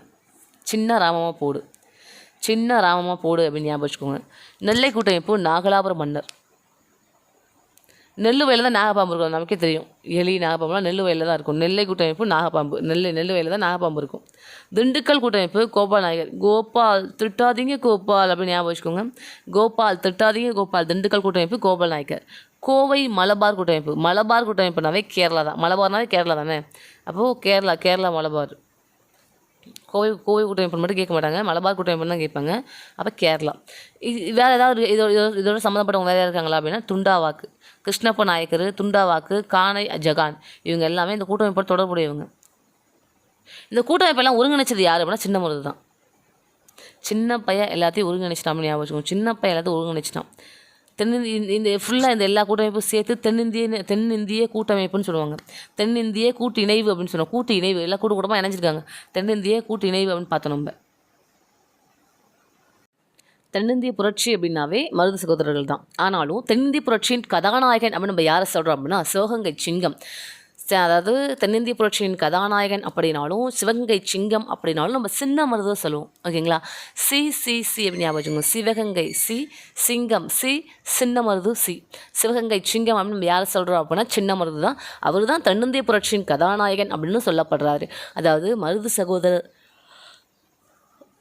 சகோதரர்கள் அப்படின்னா சின்ன மருது பெரிய மருது 2 பேருமே தான். பட் ஆனால் தென்னிந்திய புரட்சியின் கதாநாயகன் யார், சிவகங்கை சிங்கம் யார், இதில் பெஸ்ட்டு யாருன்னு கேட்டால் சின்ன மருது. ஓகேங்களா. அப்புறம் மருது பாண்டியர்கள் ஆங்கிலேயர் எதிர்த்தாலும் ஊமைத்துறைக்கும் ஆங்கிலேயர் எதிர்த்ததுனாலும் ஊமைத்துறைக்கு அடைக்கலம் கொடுத்ததுனாலும் ஆங்கிலேயர்கள் அக்னி இன்ஸ் இவங்க தலைமையில் ஒரு பெரிய படை உருவானுச்சு. யாருக்கு எதிராக அப்படின்னு சொல்லிட்டு மருது பாண்டியருக்கு எதிராக. அதாவது மருது பாண்டியர் என்ன தப்பு பண்ணாங்க, ஆங்கிலேயர் எதிர்த்தாங்க. ஊமைத்துறை யார், வீரபாண்டிய கட்டபொம்மனோட தம்பி. அப்போ ஊமைத்துறைக்கு மருது பாண்டியர் தானே வீரபாண்டிய கட்டபொம்மன் தப்பிச்சு ஓடுறதுக்கு காரணமாக இருந்தாங்க அந்த இடத்துல. அப்போ தப்பிச்சு ஓடுறது மட்டும் இல்லாமல் ஊமைத்துறைக்கும் அடைக்கலம் கொடுத்துருப்பாங்க. அப்போ ஊமைத்துறைக்கு அடைக்கலம் கொடுத்ததுனாலையும் ஆங்கிலேயர் எதிர்த்ததுனாலையும் இந்த அக்னி இன்ஸ் அப்படின்ற தலைமையில் மருது பாண்டியருக்கு எதிராக ஒரு படையே கிளம்பியிருக்கும். இந்த காலத்தில் தான் பாஞ்சாலங்குறிச்சி கோட்டையை தாக்கிய ஆங்கில தளபதி யார் அப்படின்னா காலின் மெக்கல்லே. 1801 மே 29 புரட்சியாளர்களுக்கும் ஆங்கிலேயர்களுக்கும் ஒரு போர் நடந்துச்சு. யார் புரட்சியாளர்கள்? தென்னிந்திய புரட்சி கதாநாயகன் யார்? சின்ன மருது நிறைய கூட்டமைப்பை இணைச்சார். அது தென்னிந்திய கூட்டு இணைவு அப்படின்னு அழைக்கப்படுச்சு. நம்ம பார்த்தோம். ஆங்கிலேயரை எதிர்த்து முதல்ல ஒரு நோட்டீஸ் ஒட்டினது முதல்ல ஒரு நோட்டீஸ் விட்டாங்க அப்படின்னா அது யாருன்னா மருது சகோதரர் தான். எங்கே ஒட்டியிருக்காங்க? ஆங்கிலேயர் எதிர்த்து முதல்ல ஒரு பிரகடனம் வெளியிடுறாங்க, ஒரு நோட்டீஸ் வெளியிடுறாங்க, நோட்டீஸ் ஒட்டுறாங்க. எங்கன்னா அந்த திருச்சி மலைக்கோட்டை இருக்கு இல்லையா, திருச்சி மலைக்கோட்டையிலையும் இந்த ஸ்ரீரங்கத்து கோயில் வாசல்லையும், திருச்சி மலைக்கோட்டையிலையும் இந்த ஸ்ரீரங்கத்து கோயில் இந்த இடத்துல தான் போர் நடந்துட்டுருக்கு. அந்த போர் நடந்த இடத்துல நம்ம தங்கி இருந்துருக்கோம். ஓகேவா, தங்கிட்டு இருக்கோம். இப்போது திருச்சி மலைக்கோட்டையிலையும் ஜம்புத்தீவு பிரகடனம் ஸ்கூல் புக்கில் கொடுத்துருப்பாங்க. அது ஒன்றும் இல்லை, ஸ்ரீரங்க மலைக்கோயில், அதான் ஜம்புத்தீவு பிரகடனம். ஓகேங்களா. அது ஒரு தீவு தானே, ஸ்ரீரங்கன்ற ஒரு தீவு தானே. தீவுன்றது 4 பக்கமும் நீரால் சொல்லப்பட்டது. தீபகற்பம் அப்படின்றது 3 பக்கம் நீராலும் 1 பக்கம் நிலத்தாலும் சொல்லப்படுறது தீபகற்பம். நம்ம இந்தியா, நம்ம நாடு தீபகற்பம், ஒரு தீபகற்ப இந்தியா இது. அதே மாதிரி தீவு அப்படின்னா 4 பக்கம் நீரால் சொல்லப்படுது. அப்போது ஜம்புத்தீவு அப்படின்னா ஸ்ரீரங்க கோயில் சொல்கிறாங்க. ஓகேவா. ஜம்புத்தீவு பிரகடனம் அப்படின்னா ஸ்ரீரங்கத்து கோயிலையும் திருச்சி மலைக்கோட்டையிலையும் இது ஒட்டியிருக்காங்கன்னு அர்த்தம். முதல்ல ஆங்கிலேயத்தை ஒட்டிய முதல் பிரகடனமே இதுதான். யார் ஒட்டினாங்க? மருது சகோதரர்கள். என்னைக்கு ஒட்டினாங்க? டேட் கூட கண்டிப்பாக கேட்பாங்க. 1801 ஜூன் 16. ஓகேவா. அதாவது திருச்சி மலைக்கோட்டையில் போய் போஸ்டர் ஒட்டாங்க முதல்ல. அதான் 1801 தானே முதல்ல ஓட்டின அந்த போஸ்டரை பார்த்து ஆங்கிலேயனே பதறி அடித்து ஜூட்டு விட்டான் அப்படின்னு ஞாபகம் வச்சுக்கோங்க.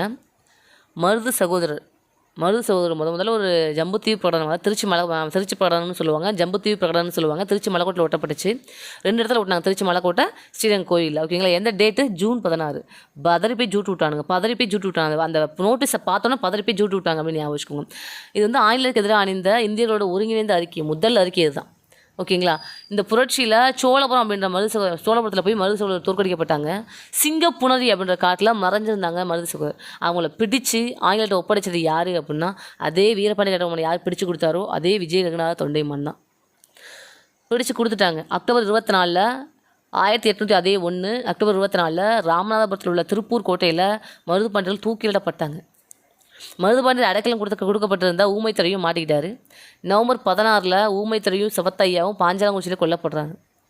இவங்களை காட்டி கொடுத்தது யார் அப்படின்னா எட்டப்பன் தான் வீரபாண்டிய கட்டபொம்மன் அவங்க சகோதரர்கள்லாம் காட்டி கொடுத்தது.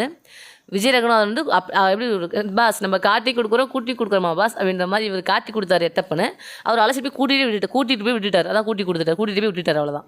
நெக்ஸ்ட்டு இதெல்லாம் நல்ல வார்த்தைப்பா, கேவலமாக சித்தரிக்காதீங்க. தமிழில் கூட்டி கொடுத்தல் என்பது கூட்டிகிட்டு போய் விடுறது, அவ்வளோதான். அதை நம்ம தேவையான தப்பாக யூஸ் பண்ணிகிட்டு இருக்கோம். அது நம்ம தப்பு தானே. தமிழ் வார்த்தை அழகானது. இவர்களை காட்டி கொடுத்தவர் எட்டப்பன், கூட்டிகிட்டு போய் விட்டுட்டார். பிடிச்சி கொடுத்தவர் யார் அப்படின்னா விஜயரகுநாத தொண்டைமான். 1801 சிவகங்கை ஆங்கிலேயர்கிட்ட இணைஞ்சிருச்சு. 1801 ஜூலை 31 கர்நாடக உடன்படிக்கை படி பாளையக்காரர்கள் முறை முற்றுமும் ஒழிக்கப்பட்டுச்சு. அதுபோல் ஜமீன்தாரி முறை கொண்டு வந்துட்டாங்க. அவ்வளோதான். பாளையக்காரர்கள் ஆங்கிலேயர்கள் என்னென்னு சொல்லிட்டு இருந்தாங்கன்னா போலிக்கர் அப்படின்னு சொன்னாங்க. இதுதான் மருதுபாண்டியர்களோட வரலாறு. இப்போ நான் சொன்னதெல்லாம் மருதுபாண்டியர்களோட வரலாறு. மருதுபாண்டியர்கள் அப்படின்றவங்க சின்ன மருது பெரிய மருது, இந்த 2 பேர்த்தான மருதுபாண்டியர்கள் அப்படின்னு நம்ம சொல்லுவோம். இவங்க நிறைய ஆங்கிலேயருக்கு எதிராக நிறைய விஷயம் பண்ணாங்க. ஃபஸ்ட்டு மருதுபாண்டியர்கள் யார்கிட்ட வேலை பார்த்தாங்க அப்படின்னா முத்துவடுகநாதர் கீழே வேலை பார்த்தாங்க. அப்போ தான் அவங்க தான் இறந்துட்டாரே அப்படின்னா, ஆமாம் இறந்துட்டார். அவங்க பொண்டாட்டி இருந்தாங்கல்ல, வேலுநாச்சியார் இருந்தாங்களா, அவங்களுக்கு ஹெல்ப் பண்ணோம். 1772 1780 தான் வேலுநாச்சியார் பிடிச்சாங்க. அதுக்கப்புறம் அவங்கள தான் இருந்தார். சின்ன மருது பெரிய மருது ஆட்சி பகுதி என்னென்னா சிவகங்கை. அதோட தலைநகரம் வந்து சிறுவயல். இப்போது ஆங்கிலேயருக்கு எதிராக பல கூட்டமைப்பு உருவாக்கினாங்க. ராமநாதபுரம் கூட்டமைப்பு, நெல்லை கூட்டமைப்பு, திண்டுக்கல் கூட்டமைப்பு, கோவை மலபார் கூட்டமைப்புலாம் சொல்லிட்டு. இந்த கூட்டமைப்பு தொடர்புடைய வேறு தலைவர்கள் யாருன்னா கிருஷ்ணப்ப நாயகர், துண்டாஜி வாக்கலாம், இவங்களாம். இந்த கூட்டமைப்பு ஒன்றிணைச்சது யாருப்பா அப்படின்னா சின்ன மருது. இந்த ஒன்றிணைப்புலாம் ஃபுல்லாக சேர்த்து தென்னிந்திய கூட்டு இணைவுன்னு நம்ம சொல்லிட்டு இருக்கோம். இந்த சின்ன மருது எல்லாத்தையும் ஒன்றிணைச்சாரு. அதனால் இவர் தான் தென்னிந்திய புரட்சிகளின் கதாநாயகன் அப்படின்னும் சிவகங்கை சிங்கம் அப்படின்னு நம்ம சொல்கிறோம். இது ரொம்ப முக்கியம். சிவகங்கையின் சிங்கம் யாருன்னு கேட்டால் சின்ன மருது. இந்த மருதுபாண்டியர்கள் ஆங்கிலேயர் எதிர்த்ததுனாலையும் வீரபாண்டிய கட்டபொம்மனோட சகோதரர்களை ஆதரித்ததுனாலையும் ரொம்ப கடுப்பான அந்த இன்சு அக்னி அப்படின்றவங்க மருதுபாண்டியருக்கு ஆப்போசிட்டாக படையெடுக்க ஆரம்பித்தாங்க. இப்போது 1801 புரட்சியாளர்களுக்கும் இந்த தென்னிந்திய புரட்சியாளர்களுக்கும் ஆங்கிலேயர்களுக்கும் ஒரு போர் முரண்டுச்சு. இவ்வளவுத்துக்கு காரணம் நீங்கள் தானடா, இவ்வளோ கூட்டணியும் ஒருங்கிணைச்ச சின்ன மருது நீ தானடா, உங்களை கொல்ல தாண்டா போகிறேன் அப்படின்னு சொல்லிட்டு பெரிய போர் வெடிச்சிச்சு.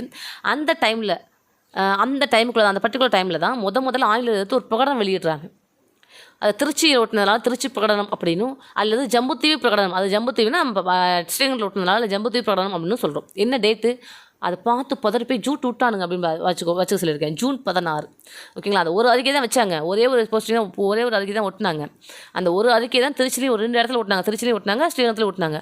அந்த ஒரு அறிக்கையை பார்த்தோன்னா ஜூட் பதறி போய் ஜூட் விட்டாங்க. ஒரு அறிக்கை தான் 1801 பதறி போய் ஜூட் விட்டாங்க 16 ஜூன். ஓகேங்களா. இப்போ இந்த அறிக்கை வந்து திருச்சி பிரகடனம் சொல்கிறோமா. சிங்கப்புணரி அப்படின்ற காலத்தில் மறைஞ்சிருந்தாங்க ஆங்கிலேயர்கள். ஏற்கனவே சோழபுரம் அப்படின்ற இடத்துல மருதுபாண்டியர்களுக்கும் ஆங்கிலேயருக்கும் போர் நடந்து மருதுபாண்டியர்கள் தூந்து போயிட்டாங்க. உடனே ஓடி போய் எங்கே பதுங்கியிருக்காங்க, சிங்கப்புணரி அப்படின்ற காட்டில்.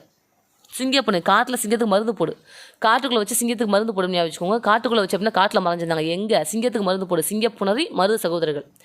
அப்போ அந்த இடத்துல திருப்பி போய் பிடிச்சி கொடுத்தது யார் அப்படின்னா புதுக்கோட்டை மன்னர் விஜய ரகுநாத தொண்டைமான். பிடிச்சி கொடுத்ததுனால அக்டோபர் 24 திரும்ப அக்கறையாக 24 மணி நேரம் மருந்து போடணும். ஏதோ ஒரு ஆக்சிடென்ட் ஆகிடுச்சு, ஏதோ ஒரு நமக்கு ஆயிடுச்சுன்னா திரும்ப மருந்து போடணும். இல்லை அக்கறையாக 24 ஹவர்ஸ் திரும்ப மருந்து போடணும். அக்கறையாக 24 ஹவர்ஸ் அக்டோபர் 24 தூக்கில் போடுது.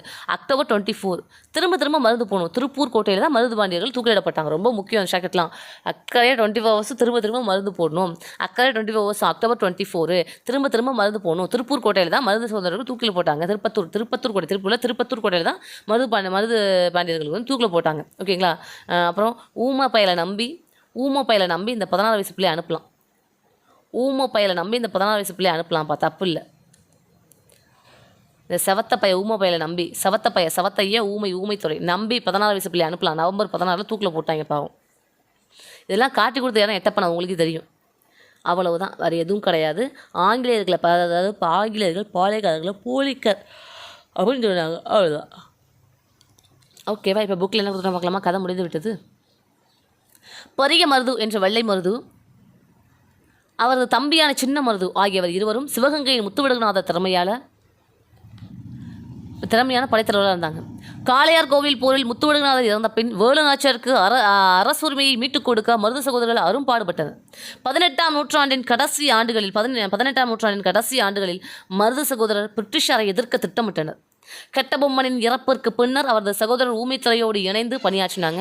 அவர்கள் நவாப்புக்கு சொந்தமான களஞ்சியங்களை கொள்ளையிட்டதோடு கம்பெனியின் படைகளுக்கு பெரும் சேதத்தையும் அழிவையும் ஏற்படுத்தினாங்க. அதனால் கடுப்பாயிட்டானுங்க ஆங்கிலேயர்கள்.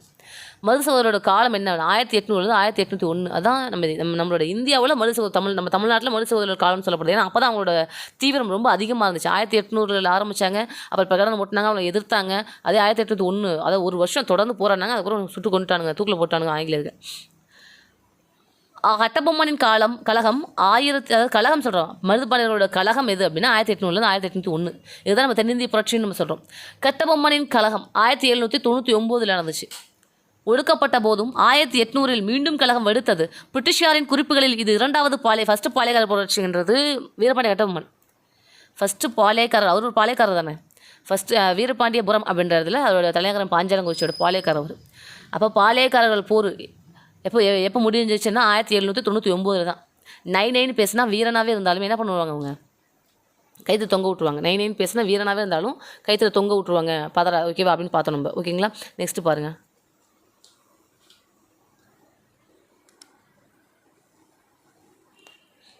அக்கா பதறாதான்னு பார்த்துருப்போம். அக்கா பதறாத, நைன்னு பேசினா வீரனாகவே இருந்தாலும் தூக்கில் தொங்க விட்ருவாங்க. அக்கா பதறாத, நைன்னு பேசினா வீரனாகவே இருந்தாலும் அவனை என்ன பண்ணிடுவாங்க, தூக்கில் தொங்க போட்டுருவாங்க அப்படின்னு ஞாபகம் வச்சுருந்தோம். அடுத்து செப்டம்பர் 13 தான் செப்பலால் சிவசிவா செப்பலால் அடித்தா நாங்கள் கூட பேயாடின்னு பார்த்தோம். செப்டம்பர் 13 தான் நாகலிங்கம் சிவசுப்ரமணியம் பிள்ளை வந்து நாங்கள் அப்படி தூக்கில் போட்டிருப்பாங்க. இவங்களை எப்போ மருதுபாண்டியர்கள் எப்போ அக்கா 24 hours திரும்ப மருந்து போகணும். திருப்பத்தூர் கோட்டையில் அக்டோபர் 24. ஊமைத்துறை எப்போ ஊமை பயில நம்பி இந்த செவத்த பயில ஊமை பயில நம்பி 16 வயசு பிள்ளை கூட அனுப்பலாம்ப்பா. நவம்பர் 16. இதெல்லாம் ரொம்ப முக்கியம். இத்தனை பேர்த்தோட தூக்கில் தொங்க போடுறது ரொம்ப முக்கியம். ஓகேங்களா, நெக்ஸ்ட்டு பாருங்கள். அப்போ முதல் பாளையக்காரர் புரட்சி எப்போ, பாளையக்காரர் கழகம் எப்போ, வீரபாண்டிய கட்டபொம்மன் நடத்தினது தான் முதல் பாளையக்காரர்கள் புரட்சி. அப்போ வீரபாண்டிய கட்டபொம்மனை தொடர்ந்து மருதுபாண்டியர் நடத்தினால இவங்க இரண்டாம் பாளையக்காரர் புரட்சின்னு சொல்கிறோம். இது தென்னிந்தியாவில் ஃபுல்லாக பெரும் கழகத்தை உண்டு பண்ணாதனால தென்னிந்திய புரட்சின்னு சொல்கிறோம். ஓகேங்களா, நெக்ஸ்ட் பாருங்கள். இது இரண்டாவது பாளையக்காரர்கள் போர் என்று குறிப்பிடப்படுது. இப்போரானது சிவகங்கையின் மருதுபாண்டியர் துண்டுக்களின் கோபால் நாயக்கர் பார்த்தோம் இல்லையா. இதுக்கு ஷாக்கெட் சொன்னல, திட்டுங்கள் கோபால் திட்டுங்கள் அப்படின்னு பார்த்தோம். சிவகங்கை அப்படின்னாவே மருதுபாண்டியர்கள் பார்த்தோம். சிவகங்கை ராமநாதபுரம், அதாவது சிவகங்கை ராமநாதபுரம்லாம் சொல்கிறோம். ராமநாதபுரம் சிவகங்கைலாம் சின்ன மருது விடுது. நெக்ஸ்ட் மலபாரின் கேரள வர்மா. மலபார்னாவே கேரளா தான் அப்படின்னு பார்த்தோம். மைசூரின் கிருஷ்ணப்பா. கிருஷ்ணாவே நெய் மைசூர் பாக்கு தான். கிருஷ்ணானாவே நெய் மைசூர் பாக்கு தான். மற்றும் துண்டாஜி கிருஷ்ணனாவே நெய் மைசூர் பாக்கு துண்டாக சாப்பிட்டு தான் இருப்பார். ஆகிய கூட்டமைப்பில் வழி நடத்தினார் யார், சின்ன மருது. விருப்பாட்சியில் ஏப்ரல் 1800 சந்தித்த அவர்கள் கம்பெனியாருக்கு எதிராக கிளர்ந்தெழுத முடிவெடுத்தாங்க. கோயம்புத்தூரின் ஜூன் 1800 ஏற்பட்ட கிளர்ச்சி அதிவேகமாக ராமநாதபுரத்திற்கும் மதுரைக்கும் பரவணுச்சு. நிலைமையை புரிந்து கொண்ட கம்பெனியார் மைசூரின் கிருஷ்ணப்பா மீதும் மலபாரின் கேரளவர்மா மீதும் இன்னபுரர் மீதும் போர் தொடுப்பதாக அறிவித்தனர். கோயம்புத்தூர், சத்தியமங்கலம் மற்றும் தாராபுரம் ஆகிய பகுதிகளில் பாளையக்காரர்கள் பிடிபட்டு தூக்கிலிடவும் பட்டாங்க. கட்டபொம்மனின் சகோதரான ஊமைத்துறையும் செவத்தையாம் பிப்ரவரி 1801 பாளையங்கோட்டை சிறையிலிருந்து தப்பிச்சுட்டாங்க. கமுதியில் பதுங்கியிருப்பதை அறிஞ்ச சின்ன மருது அவங்களை கூட்டு வந்து அடைக்கலமும் கொடுத்தாரு. சிறுவயலுக்கு அழைத்து சென்ற ஃபஸ்ட்டே பார்த்தோம், சிறுவயல் தான் இவங்களோட தலைநகரம்னு சொல்லிட்டு. பாஞ்சாலங்குறிச்சி கோட்டையை மிக குறைந்த காலத்தில் மீண்டும் கட்டி முடிக்கப்பட்டது. காலின் மெக்கல்லே தலைமையிலான பிரிட்டிஷ் படைகள் ஏப்ரல் மீண்டும் கோட்டையை முற்றுகையிட்டதால் மருது சகோதரர்கள் சிவகங்கையில் அடைக்கலம் கோரினாங்க.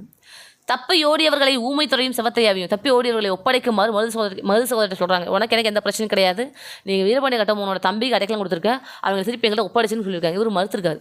ஆனால் அவர்களை மறுத்து விட்டார்கள். இதையடுத்து கர்னல் அக்னியூ கர்னல் இன்ஷும் சொன்னேன், இந்த கதை சொல்லும்போது சொன்னேன், ஆங்கிலேயர் எதிர்த்ததுனாலையும் உருப்பட்ட கட்டபொம்மனோட தம்பியை ஆதரித்ததுனாலையும் இந்த இன்சு அக்னியும் சிவகங்கையை நோக்கி படையெடுத்தாங்கன்னு சொல்லிட்டு மருது சகோதரர் ஜூன் 1801 நாட்டில் விடுதலையை முன்னிட்டு ஒரு பிரகடனத்தை வெளியிட்டார்.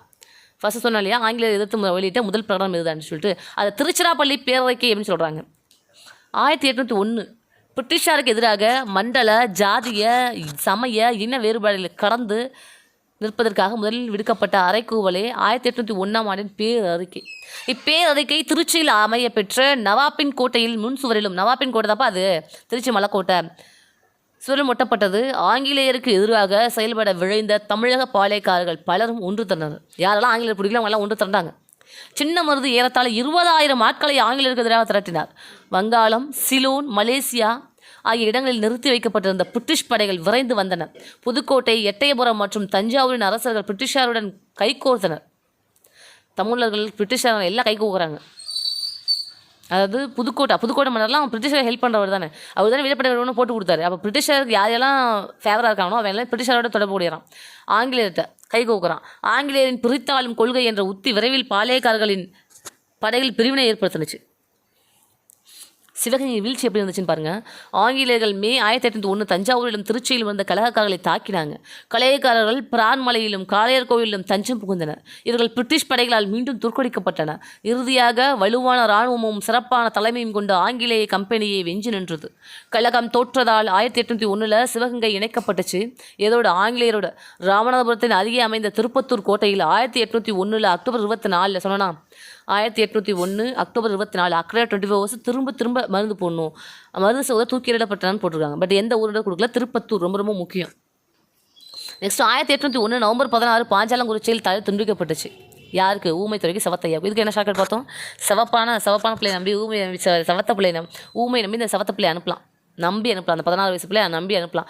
16 வயசு பிள்ளை நம்பி அனுப்பலாம். ஓகேவா? அப்போ நவம்பர் 16 கலகக்காரர்கள் 73 பேர் பிடிபட்டு மலேசியாவின் பினாங்கு நாட்டுக்கு கடத்தப்பட்டாங்க. ரொம்ப முக்கியம். பினாங்கு நாட்டுக்கு கடத்தப்பட்டாங்க. பினாங்கு தீவுக்கு. பாளையக்காரர்கள் வீழ்ச்சியடைந்ததாலும் அவர்களது வீரமும் தியாகமும் எதிர்கால சந்ததிகளை ஈர்ப்பதாக அமைந்தது. இதனால் மருது சகோதரர்களின் கழகம் தென்னிந்திய புரட்சி என்று அழைக்கப்படுவதோடு தமிழக வரலாற்றில் தனித்துவம் பெற்றதாகவும் கருதப்படுகின்றார். இதுக்கப்புறம் என்ன ஆணுச்சு? கர்நாடக உடன்படிக்கைன்னு நடந்துச்சு. 1799 மற்றும் 800 801 பாளையக்காரர்களோட கல்யாணம் நடந்துச்சு. அதை அடக்கப்பட்டாங்க. அதனால் விளைவு தமிழகத்திலிருந்த அனைத்து உள்ளூர் குடித்தலைமையினரையும் எண்ணங்களையும் நீர்த்து போக செய்தது. இனிமேல் ஆங்கிலேயத்தை ஒன்றுமே பண்ண முடியாதுப்பா, எவன் போரிட்டாலும் தோந்தாமல் போகிறான், அவன் செத்துதாமல் போகிறான் அப்படின்னு சொல்லிட்டு எல்லோட எண்ணமும் நீர்த்து போக ஆரம்பிச்சிச்சு. 1801 ஜூலை 31 ஏற்பட்ட கர்நாடக உடன்படிக்கை விதிகளின்படி பிரிட்டிஷார் நேரடியாக தமிழகத்தின் மீது தங்கள் கட்டுப்பாட்டை ஏற்படுத்தியதோடு பாளையக்காரர்கள் முறையும் முடிவுக்கு வந்துச்சு. அனைத்து கோட்டைகளும் எடுக்கப்பட்டு அவரது படைகளும் கலைக்கப்பட்டன. அதோட முடிஞ்சிச்சு, அவ்வளோதான். நெக்ஸ்ட் தீரன் சின்னமலை. தீரன் சின்னமலை பற்றி ஏதாவது கதை இருக்கானா? இருக்குது. அவர் பிறந்த இடம் ஈரோடு சென்னிமலைன்னு சொல்கிறோம். இவருடைய இயற்பெயர் தீர்த்தகிரி. இவருடைய இயற்பெயர் தீர்த்தகிரி. நம்ம தீரன் சின்னமலைன்னு சொல்கிறோம். ஃப்ரெஞ்சு பயிற்சி பெற்ற ஒரே கொங்கு நாட்டு பாளையக்காரர் இவர் தான். எவ்வளோ பாளையக்காரர்கள் இருக்காங்க. ஆனாலும் ஃப்ரெஞ்சு பயிற்சி பெற்ற கொங்கு நாட்டு பாளையக்காரர் இவர் ஒரு ஆள் தான். நொய்யல் ஆற்றங்கரையில் சின்னமலையால் தோற்கடிக்கப்பட்டு திப்பு சுல்தான் திவான் முகமது அலி, அதாவது சின்னமலையில் போய் ஒரு தோற்கடிச்சிட்டார். ஆங்கிலேயர் தோற்கடிச்சிட்டார். திப்பு சுல்தான் திவான் முகமது அலி தோற்கடிச்சிட்டார். ஓடாநிலை போகிற கோட்டையும் ஒரு ஒன்று கட்டினார். ஓடாநிலை போர்னு ஒன்று கட்டினார். அங்கேருந்து எல்லாத்தையும் போர் புரிஞ்சார். அங்கே தங்கி எல்லாத்தையும் போர் புரிஞ்சார். 1800 கோவையை தாக்க முயன்ற போது ஆங்கிலேயர் தோற்கடிக்கப்பட்டார். 1805 ஜூலை 31 சங்ககிரி கோட்டையில் தூக்கிலிடப்பட்டார். அப்போது 1800 1805 வரைக்கும் பல போர் பண்ணார். 1801 காவிரி கரை போர்னு சொல்லப்பட்டுச்சு. 1802 ஓடாநிலை போர், அதில் ஜெயிச்சார். ஓடாநிலையில் ஒரு கோட்டையை கட்டி அங்கேருந்து ஒரு போரும் பண்ணார். 1804 அரச்சலூர் போர் பண்ணார். 1805 தான் அவருடைய இறுதி போர். அப்போ தான் சங்ககிரி கோட்டையில் தூக்கிலிடப்பட்டாங்க. இப்போ 1801 2 4 5 இதெல்லாம் அவர் போர் பண்ணியிருக்காருன்னு அர்த்தம். யார்? தீரன் சின்னமலை. ஓகேங்களா? 1801 காவிரி கரை. 1801 முதல்ல ஏதாவது தீர்க்கணும் அப்படின்னா எங்கே போகணும்னா காவிரி தான் போகும். புனித யாத்திரை தான் போகும் காவிரிக்கு. முதல்ல காவிரிக்கு போனால் தான் எல்லாத்தையும் எல்லா பிரச்சனையும் தீரும். தீரன் சின்னமலை எல்லா பிரச்சனையும் தீரணும். முதல்ல எங்கே போகணும்? காவிரிக்கு போகணும். அப்போ காவிரி கரை போர் முதல்ல காவிரிக்கு போனால் எல்லா பிரச்சனையும் தீரும் அப்படின்னு ஞாபகம் வச்சுக்கோங்க. 2 பேரும் ஓடி போயிடலாமா? சந்தத்தில் காவிரி கூட 2 பேரும் ஓடி போயிடலாமா? தீவிரமாக லவ் பண்ணுறோம் 2 பேர் ஓடி போயிடலாமா? தீரன் சின்னமலை. தீவிரமாக லவ் பண்ணுறோம் 2 பேர் ஓடி போயிடலாமா? 2 பேர் ஓடி போயிடலாமா? 2 ஓடாநிலை. ஓகேவா? நல்லா அரைச்சி ஊற்று, அப்போ தான் தீரும். நல்லா அரைச்சி ஊற்று அப்போ தான் தீரும். அப்போ தான் டேஸ்ட்டாகவும் தீரும். நல்லா அரைச்சி ஊற்றினா தான் தீர்ந்து போகும். நல்லா அரைச்சி ஊற்றினா தீர்ந்து போச்சு. நல்லா அரைச்சி ஊற்றினா நல்லான 4 அரைச்சி ஊற்ற அரசியல் போர். நெக்ஸ்ட்டு அஞ்சலி இறுதியாக தீவிரமான சிகிச்சைக்கு பின்னாடி உயிர் போயிடுச்சு. அஞ்சலிக்கு இறுதியாக தீவிரமான சிகிச்சைக்கு பின்னாடி உயிர் போயிடுச்சு. தீரன்லாம் தீரன் சின்னமலை. அஞ்சலியில் 5 தான் இறுதி போர். அப்போ அஞ்சலி இறுதியாக தீவிர சிகிச்சைக்கு, அதாவது ஐசியூவில் தீவிர சிகிச்சை. அப்போ அஞ்சலிக்கு இறுதியாக தீவிர சிகிச்சை பெற்று உயிர் போயிடுச்சு அப்படின்னு ஞாபகம் வச்சுக்கோங்க. தூக்கிலிடப்பட்டாங்க. ஓகேங்களா? அவ்வளோதான். உயிர் போய் சங்கு ஊதிட்டாங்க. சங்ககிரி அப்படின்ற இடத்துல உயிர் போணுச்சு அப்படின்னு ஞாபகம் வச்சுக்கோங்க. தீரன் சின்னமலை படிக்கலாமா?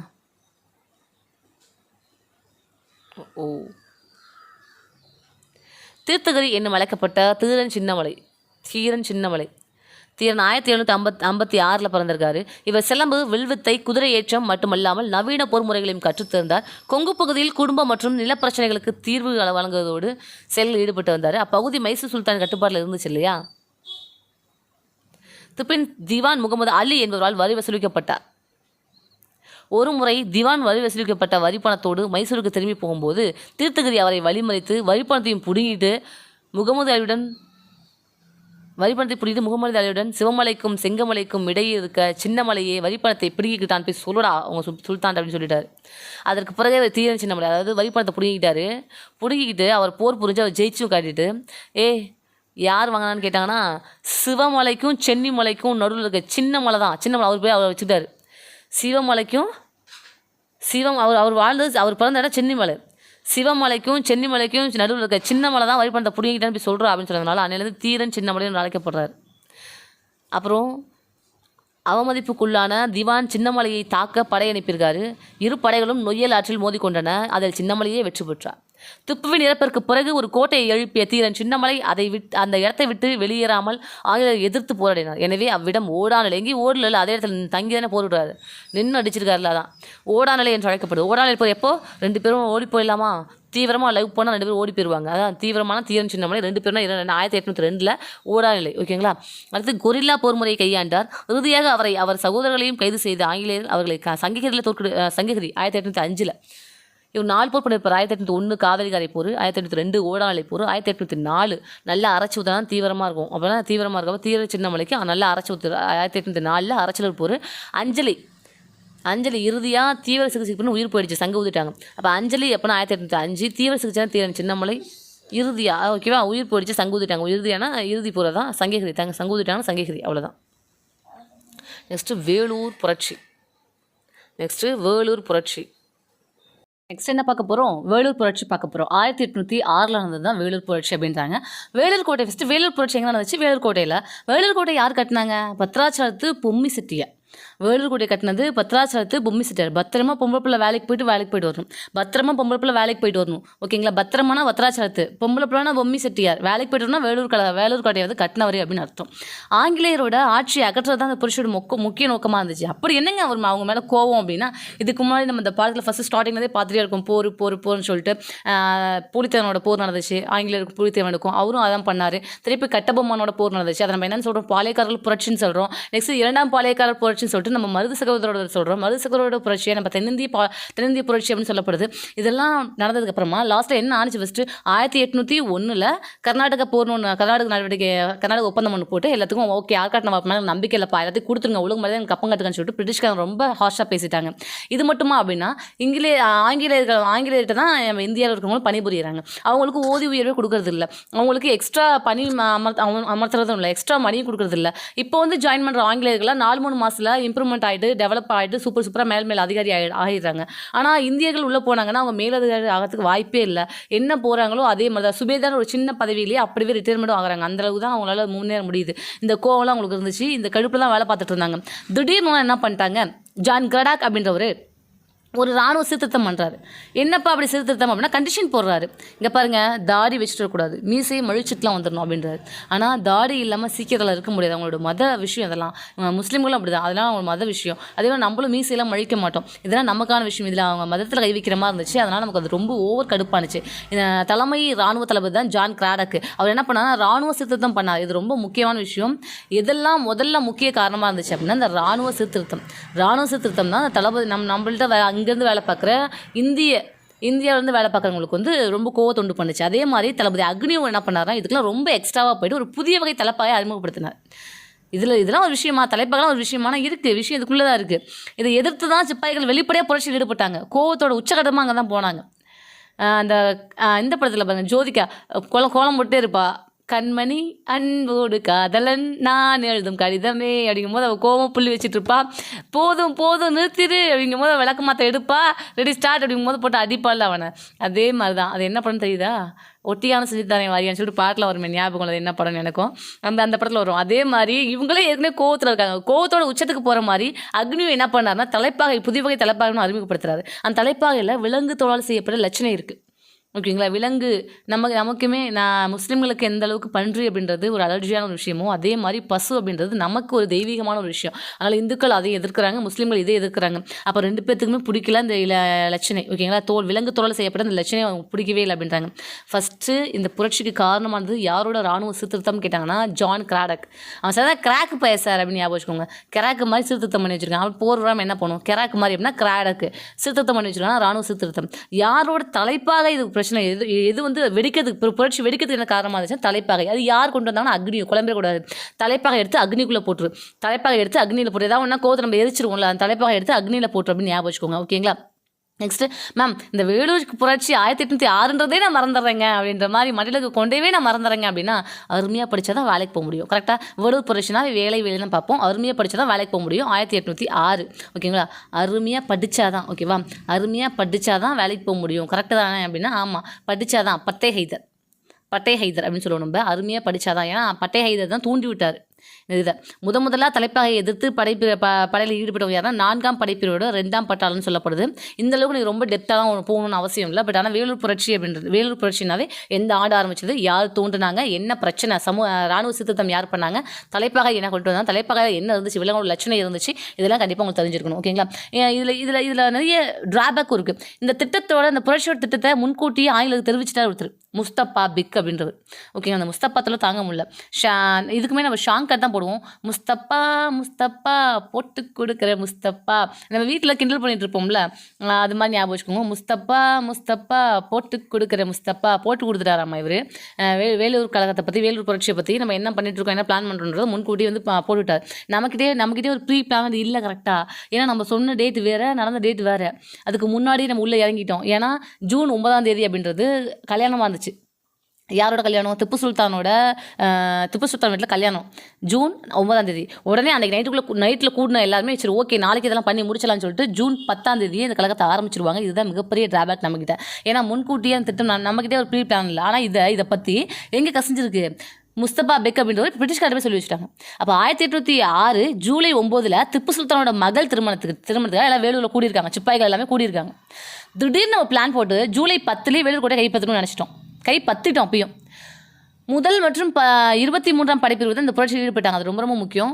இந்த புரட்சியில் ஈடுபட்ட படைப்பிரிவு யாருன்னு கேட்பாங்க. முதல் மற்றும் 23. இது தனித்தனியாக எழுதுங்களேன். முதல்னா 1, 23 2 3 23. அப்போ 1 2 3 1 2 3 பட்டுன்னு படிக்கிற வேலையை தூக்குற 1 2 3 1 2 3 அப்படின்றது 1 2 3 1ஆம் படைப்பிரிவு 2 3 23ஆம் படைப்பிரிவு தான் வந்து பட்டுன்னு படிக்கிற அப்படின்னா பத்தே ஹைதர் இது சம்மந்தப்பட்டிருப்பாரு. வேலையை தூக்குற பத்தே ஹைதர் தான் அரசராக அறிவிச்சிருப்பாங்க. வேலூர் கோட்டையை பிடிச்சி பத்தே ஹைதர் தான் அரசராக அறிவிச்சிருப்பாங்க. பட்டுன்னு படிக்கிற வேலையை தூக்குற வேலூர் கழகத்தை பற்றி படிச்சுட்டு இருக்கோம்னு அர்த்தம். ஓகேங்களா. அடுத்து நெக்ஸ்ட் வந்து கர்னல் பான்கோட் தான் இந்த கழகத்தோட முதல் பலியை. பாவம் கர்னல் பான்கோட் அவர் தான் முதல் பலியை. ஓகேங்களா. கோட்டை தாண்டி வந்த நீ செத்த அப்படின்னு போல பான்கோட் முதல்ல ஒரு கோட்டை தாண்டி வந்துட்டார், அதனால தான் செத்துட்டார் அப்படின்னு ஞாபகம் வச்சுக்கோங்க. கர்னல் பான்கோட் இதெல்லாம் ஒரு கொஷின் எதுன்னு கேட்டால் ப்ரீவியஸ் கொஷின். பான்கோட் தான் வந்து இந்த கழகத்தோட முதல் பலி அப்படின்னு சொல்லப்படுது. பாவம். அப்போ நம்ம என்ன ஞாபகம் வச்சுக்கணும், இந்த கோட்டை தாண்டி வந்த நீ செத்த அப்படின்னு ஞாபகம் வச்சுக்கணும். அப்புறம் மேஜர் ஆம்ஸ்ட்ராங் அப்படின்றவர் கடைசியாக கொண்டிருப்பார், கொல்லப்பட்டிருப்பார். வேலூர் கோட்டைக்கு வெளியே இருந்த அந்த கூட்ஸ் அப்படின்றவர் தான் நேராக ஸ்டீஃபன்ஸ் மூலியமாக போய் ராணிப்பேட்டில் கர்னல் கில்ஸ்பிட்ட தகவல் கொடுத்துருப்பார். என்னென்னமோ சொல்கிறீங்க அப்படின்ற மாதிரி இருக்கா. கூட்ஸ் அப்படின்றவர் போய் தகவல் சொல்லியிருக்கார். அப்போ யார் அடக்குனானா கில்லஸ்பி, ரொம்ப முக்கியம். கூட்ஸ் அப்படின்றவர் ஸ்டீவன்சன் அப்படின்றவர் மூலியமாக போய் ராணிப்பேட்டையில் இருந்த கில்லஸ்பிட்ட தகவல் சொல்லியிருக்காரு. அந்த கில்லஸ்பி விரைந்து வந்து யங்கோட சேர்ந்து வேலூர் புரட்சி அடக்கியிருக்காரு. இதெல்லாம் ஷேக்கெட் எல்லாமே ஞாபகம் வைக்க முடியாது மேடம், மறந்துடும் அப்படி தானே. கூட்ஸ் வண்டியில் போயிட்டு குடுகுடுன்னு ஓடி போய் கூட்ஸ் வண்டியிலே போய் தகவல் சொல்லிட்டு வந்துட்டான். கூட்ஸ் வண்டியில் போயிட்டு குடுகுடுன்னு போய் தகவல் சொல்லிட்டு வந்துட்டான். அப்போ தகவல் சொன்னது யாருன்னா கூட்ஸ் கேப்டன். யார் வந்து அடக்குனாங்க, சும்மா கில்லி மாதிரி வந்து எங்கே வேலை வாங்கிட்டான் மேடம், சும்மா கில்லி மாதிரி வந்து எங்கே போராடி வேலை வாங்கிட்டேன் மேடம். சும்மா கில்லி மாதிரி அப்படின்னா கில்லி மாதிரி வந்து அடக்கிட்டான் ஞாபகம் வச்சுக்கோங்க. இது அடக்குனது யார், வேலூர் புரட்சி அடக்குனது யார் அப்படின்னா கில்லஸ்பி. எங்கோட சேர்ந்தா எங்கு அப்படின்னு ஒருத்தர் இருக்காரு, கேப்டன் எங்குன்னு ஒருத்தர் இருக்காரு, கர்னல் கில்லஸ்பி. இந்த 2 பேர் சேர்ந்து தான் வேலூர் புரட்சி அடக்குனாங்க. சும்மா கில்லி மாதிரி வந்து எங்கே அடக்கிட்டாரு, வேலையை பிடிச்சிட்டாரு அப்படின்னு ஞாபகம் வச்சுக்கோங்க. வேலூர் புரட்சி வந்து அடக்குனது யார் அப்படின்னா கில்லஸ்பி. ஃபஸ்ட்டு ஞாபகம் வச்சுக்கோங்க. போட்டு கொடுத்தது யார், அந்த திட்டத்தை முன்னாடி ஆங்கிலேயர் இப்படி நடக்க போகுது அப்படின்னு சொல்லிட்டு போட்டு கொடுத்தது யாருன்னா முஸ்தபா போட்டு கொடுக்குற முஸ்தபா அப்படின்னு பார்த்துருப்போம். அதுக்கப்புறமா இந்த கில்லஸ்பி ஃபஸ்ட் அந்த போரில் நடந்துடும். டக்குன்னு யாரும் இருக்க மாட்டாங்களா, எல்லாமே வெளியே போயிருப்பாங்க, தூங்க போயிருப்பாங்க. திடீர்னு நைட்டாக போய் ஒரு கோட்டையை பிடிச்சிட்டு பத்தேகை தலைவராக அறிவிச்சிருப்பாங்க, லூசு பைய மாதிரி. அப்போ எத்தனாம் படைப்பிரிவு இதில் ஈடுபட்டுருக்குன்னா 1 மற்றும் 23ஆம் படைப்பிரிவு. யார் ஃபஸ்ட்டு பலியானாங்க? கோட்டை தாண்டி வந்த நீ செத்த அப்படின்னு சொன்னோமா, பான்கோட் அப்படின்றத பலியாயிருக்காரு.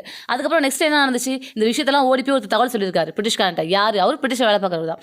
யார் அப்படின்னா கூட்ஸ் மேஜரை போய் தகவல் சொல்லியிருக்காரு. கூட்ஸ் வழியில் போய் தகவல் சொல்லிட்டார் அப்படின்னு ஞாபகம் சொல்லியிருக்கேன். கூட்ஸ் அப்படின்றவர் தான் போய் தகவல் சொன்னார். கொஷின் நல்லா வாசிச்சு பார்க்கணும். தகவல் சொன்னது யாருன்னு கேட்டால் கூட்ஸ். தெரிவித்தவர் யார் அப்படின்னு கேட்டால் கூட்ஸ். தகவல் தெரிவித்தவர் யாருன்னு கேட்டால் கூட்ஸ். வேலூர் புரட்சி அடக்குனது யாருன்னு கேட்டாங்கன்னா கில்லஸ்பி. கில்லி மாதிரி வந்து கில்லி மாதிரி வந்து அடக்கிட்டாரு, வேலையை பிடிச்சிட்டாரு அப்படின்னு ஞாபகம் வச்சுக்கோங்க. கில்லி மாதிரி வந்து அடக்கிட்டாரு, கேப்டன் யங்கோடு சேர்ந்து கர்னல் கில்லஸ்பி சேர்ந்து அடக்கினாங்க. கில்லஸ்பி தான் முக்கிய காரணம் அடக்கினார். ஓகேங்களா? அதனால் கில்லஸ்பிக்கு 7000 பக்கோடா வெகுமதி கொடுத்தாங்க. திப்பு சுல்தானோட குடும்பத்தையே கல்கத்தாவுக்கு அனுப்பி வச்சுட்டாங்க. இந்த புரட்சியில் எவ்வளோ பேர் செத்துருப்போம், எவ்வளோ பேர் மாண்டிருக்காங்க, அதெல்லாம் ஓகே தான். இது எல்லாத்துக்கும் இதில் ஈடுபட்ட அனைத்து பேருக்குமே தண்டனை கொடுத்தாங்க. இதில் ஈடுபட்ட எல்லா சிப்பாய்களுக்கும் தண்டனை வழங்கப்பட்டுச்சு. இந்த புரட்சி விசாரிக்கிறதுக்கு ஒரு ஆங்கிலேய அரசு ஒரு குழு அமைச்சாங்க. அதுதான் பாட்டர் குழு. பாட்டு பாடி, இப்போ நம்ம பாட்டு பாடிருக்கோம்ல, முஸ்தப்பா போட்டு கொடுக்குற முஸ்தப்பான்னு, பாட்டு பாடியே வேலை வாங்கிட்டடா. கண்டிப்பாக வேலை வாங்கிடுவீங்க. எல்லாமே இந்த ஆடியோ கேட்குற எல்லாருமே வேலை வாங்கியிருப்பீங்க.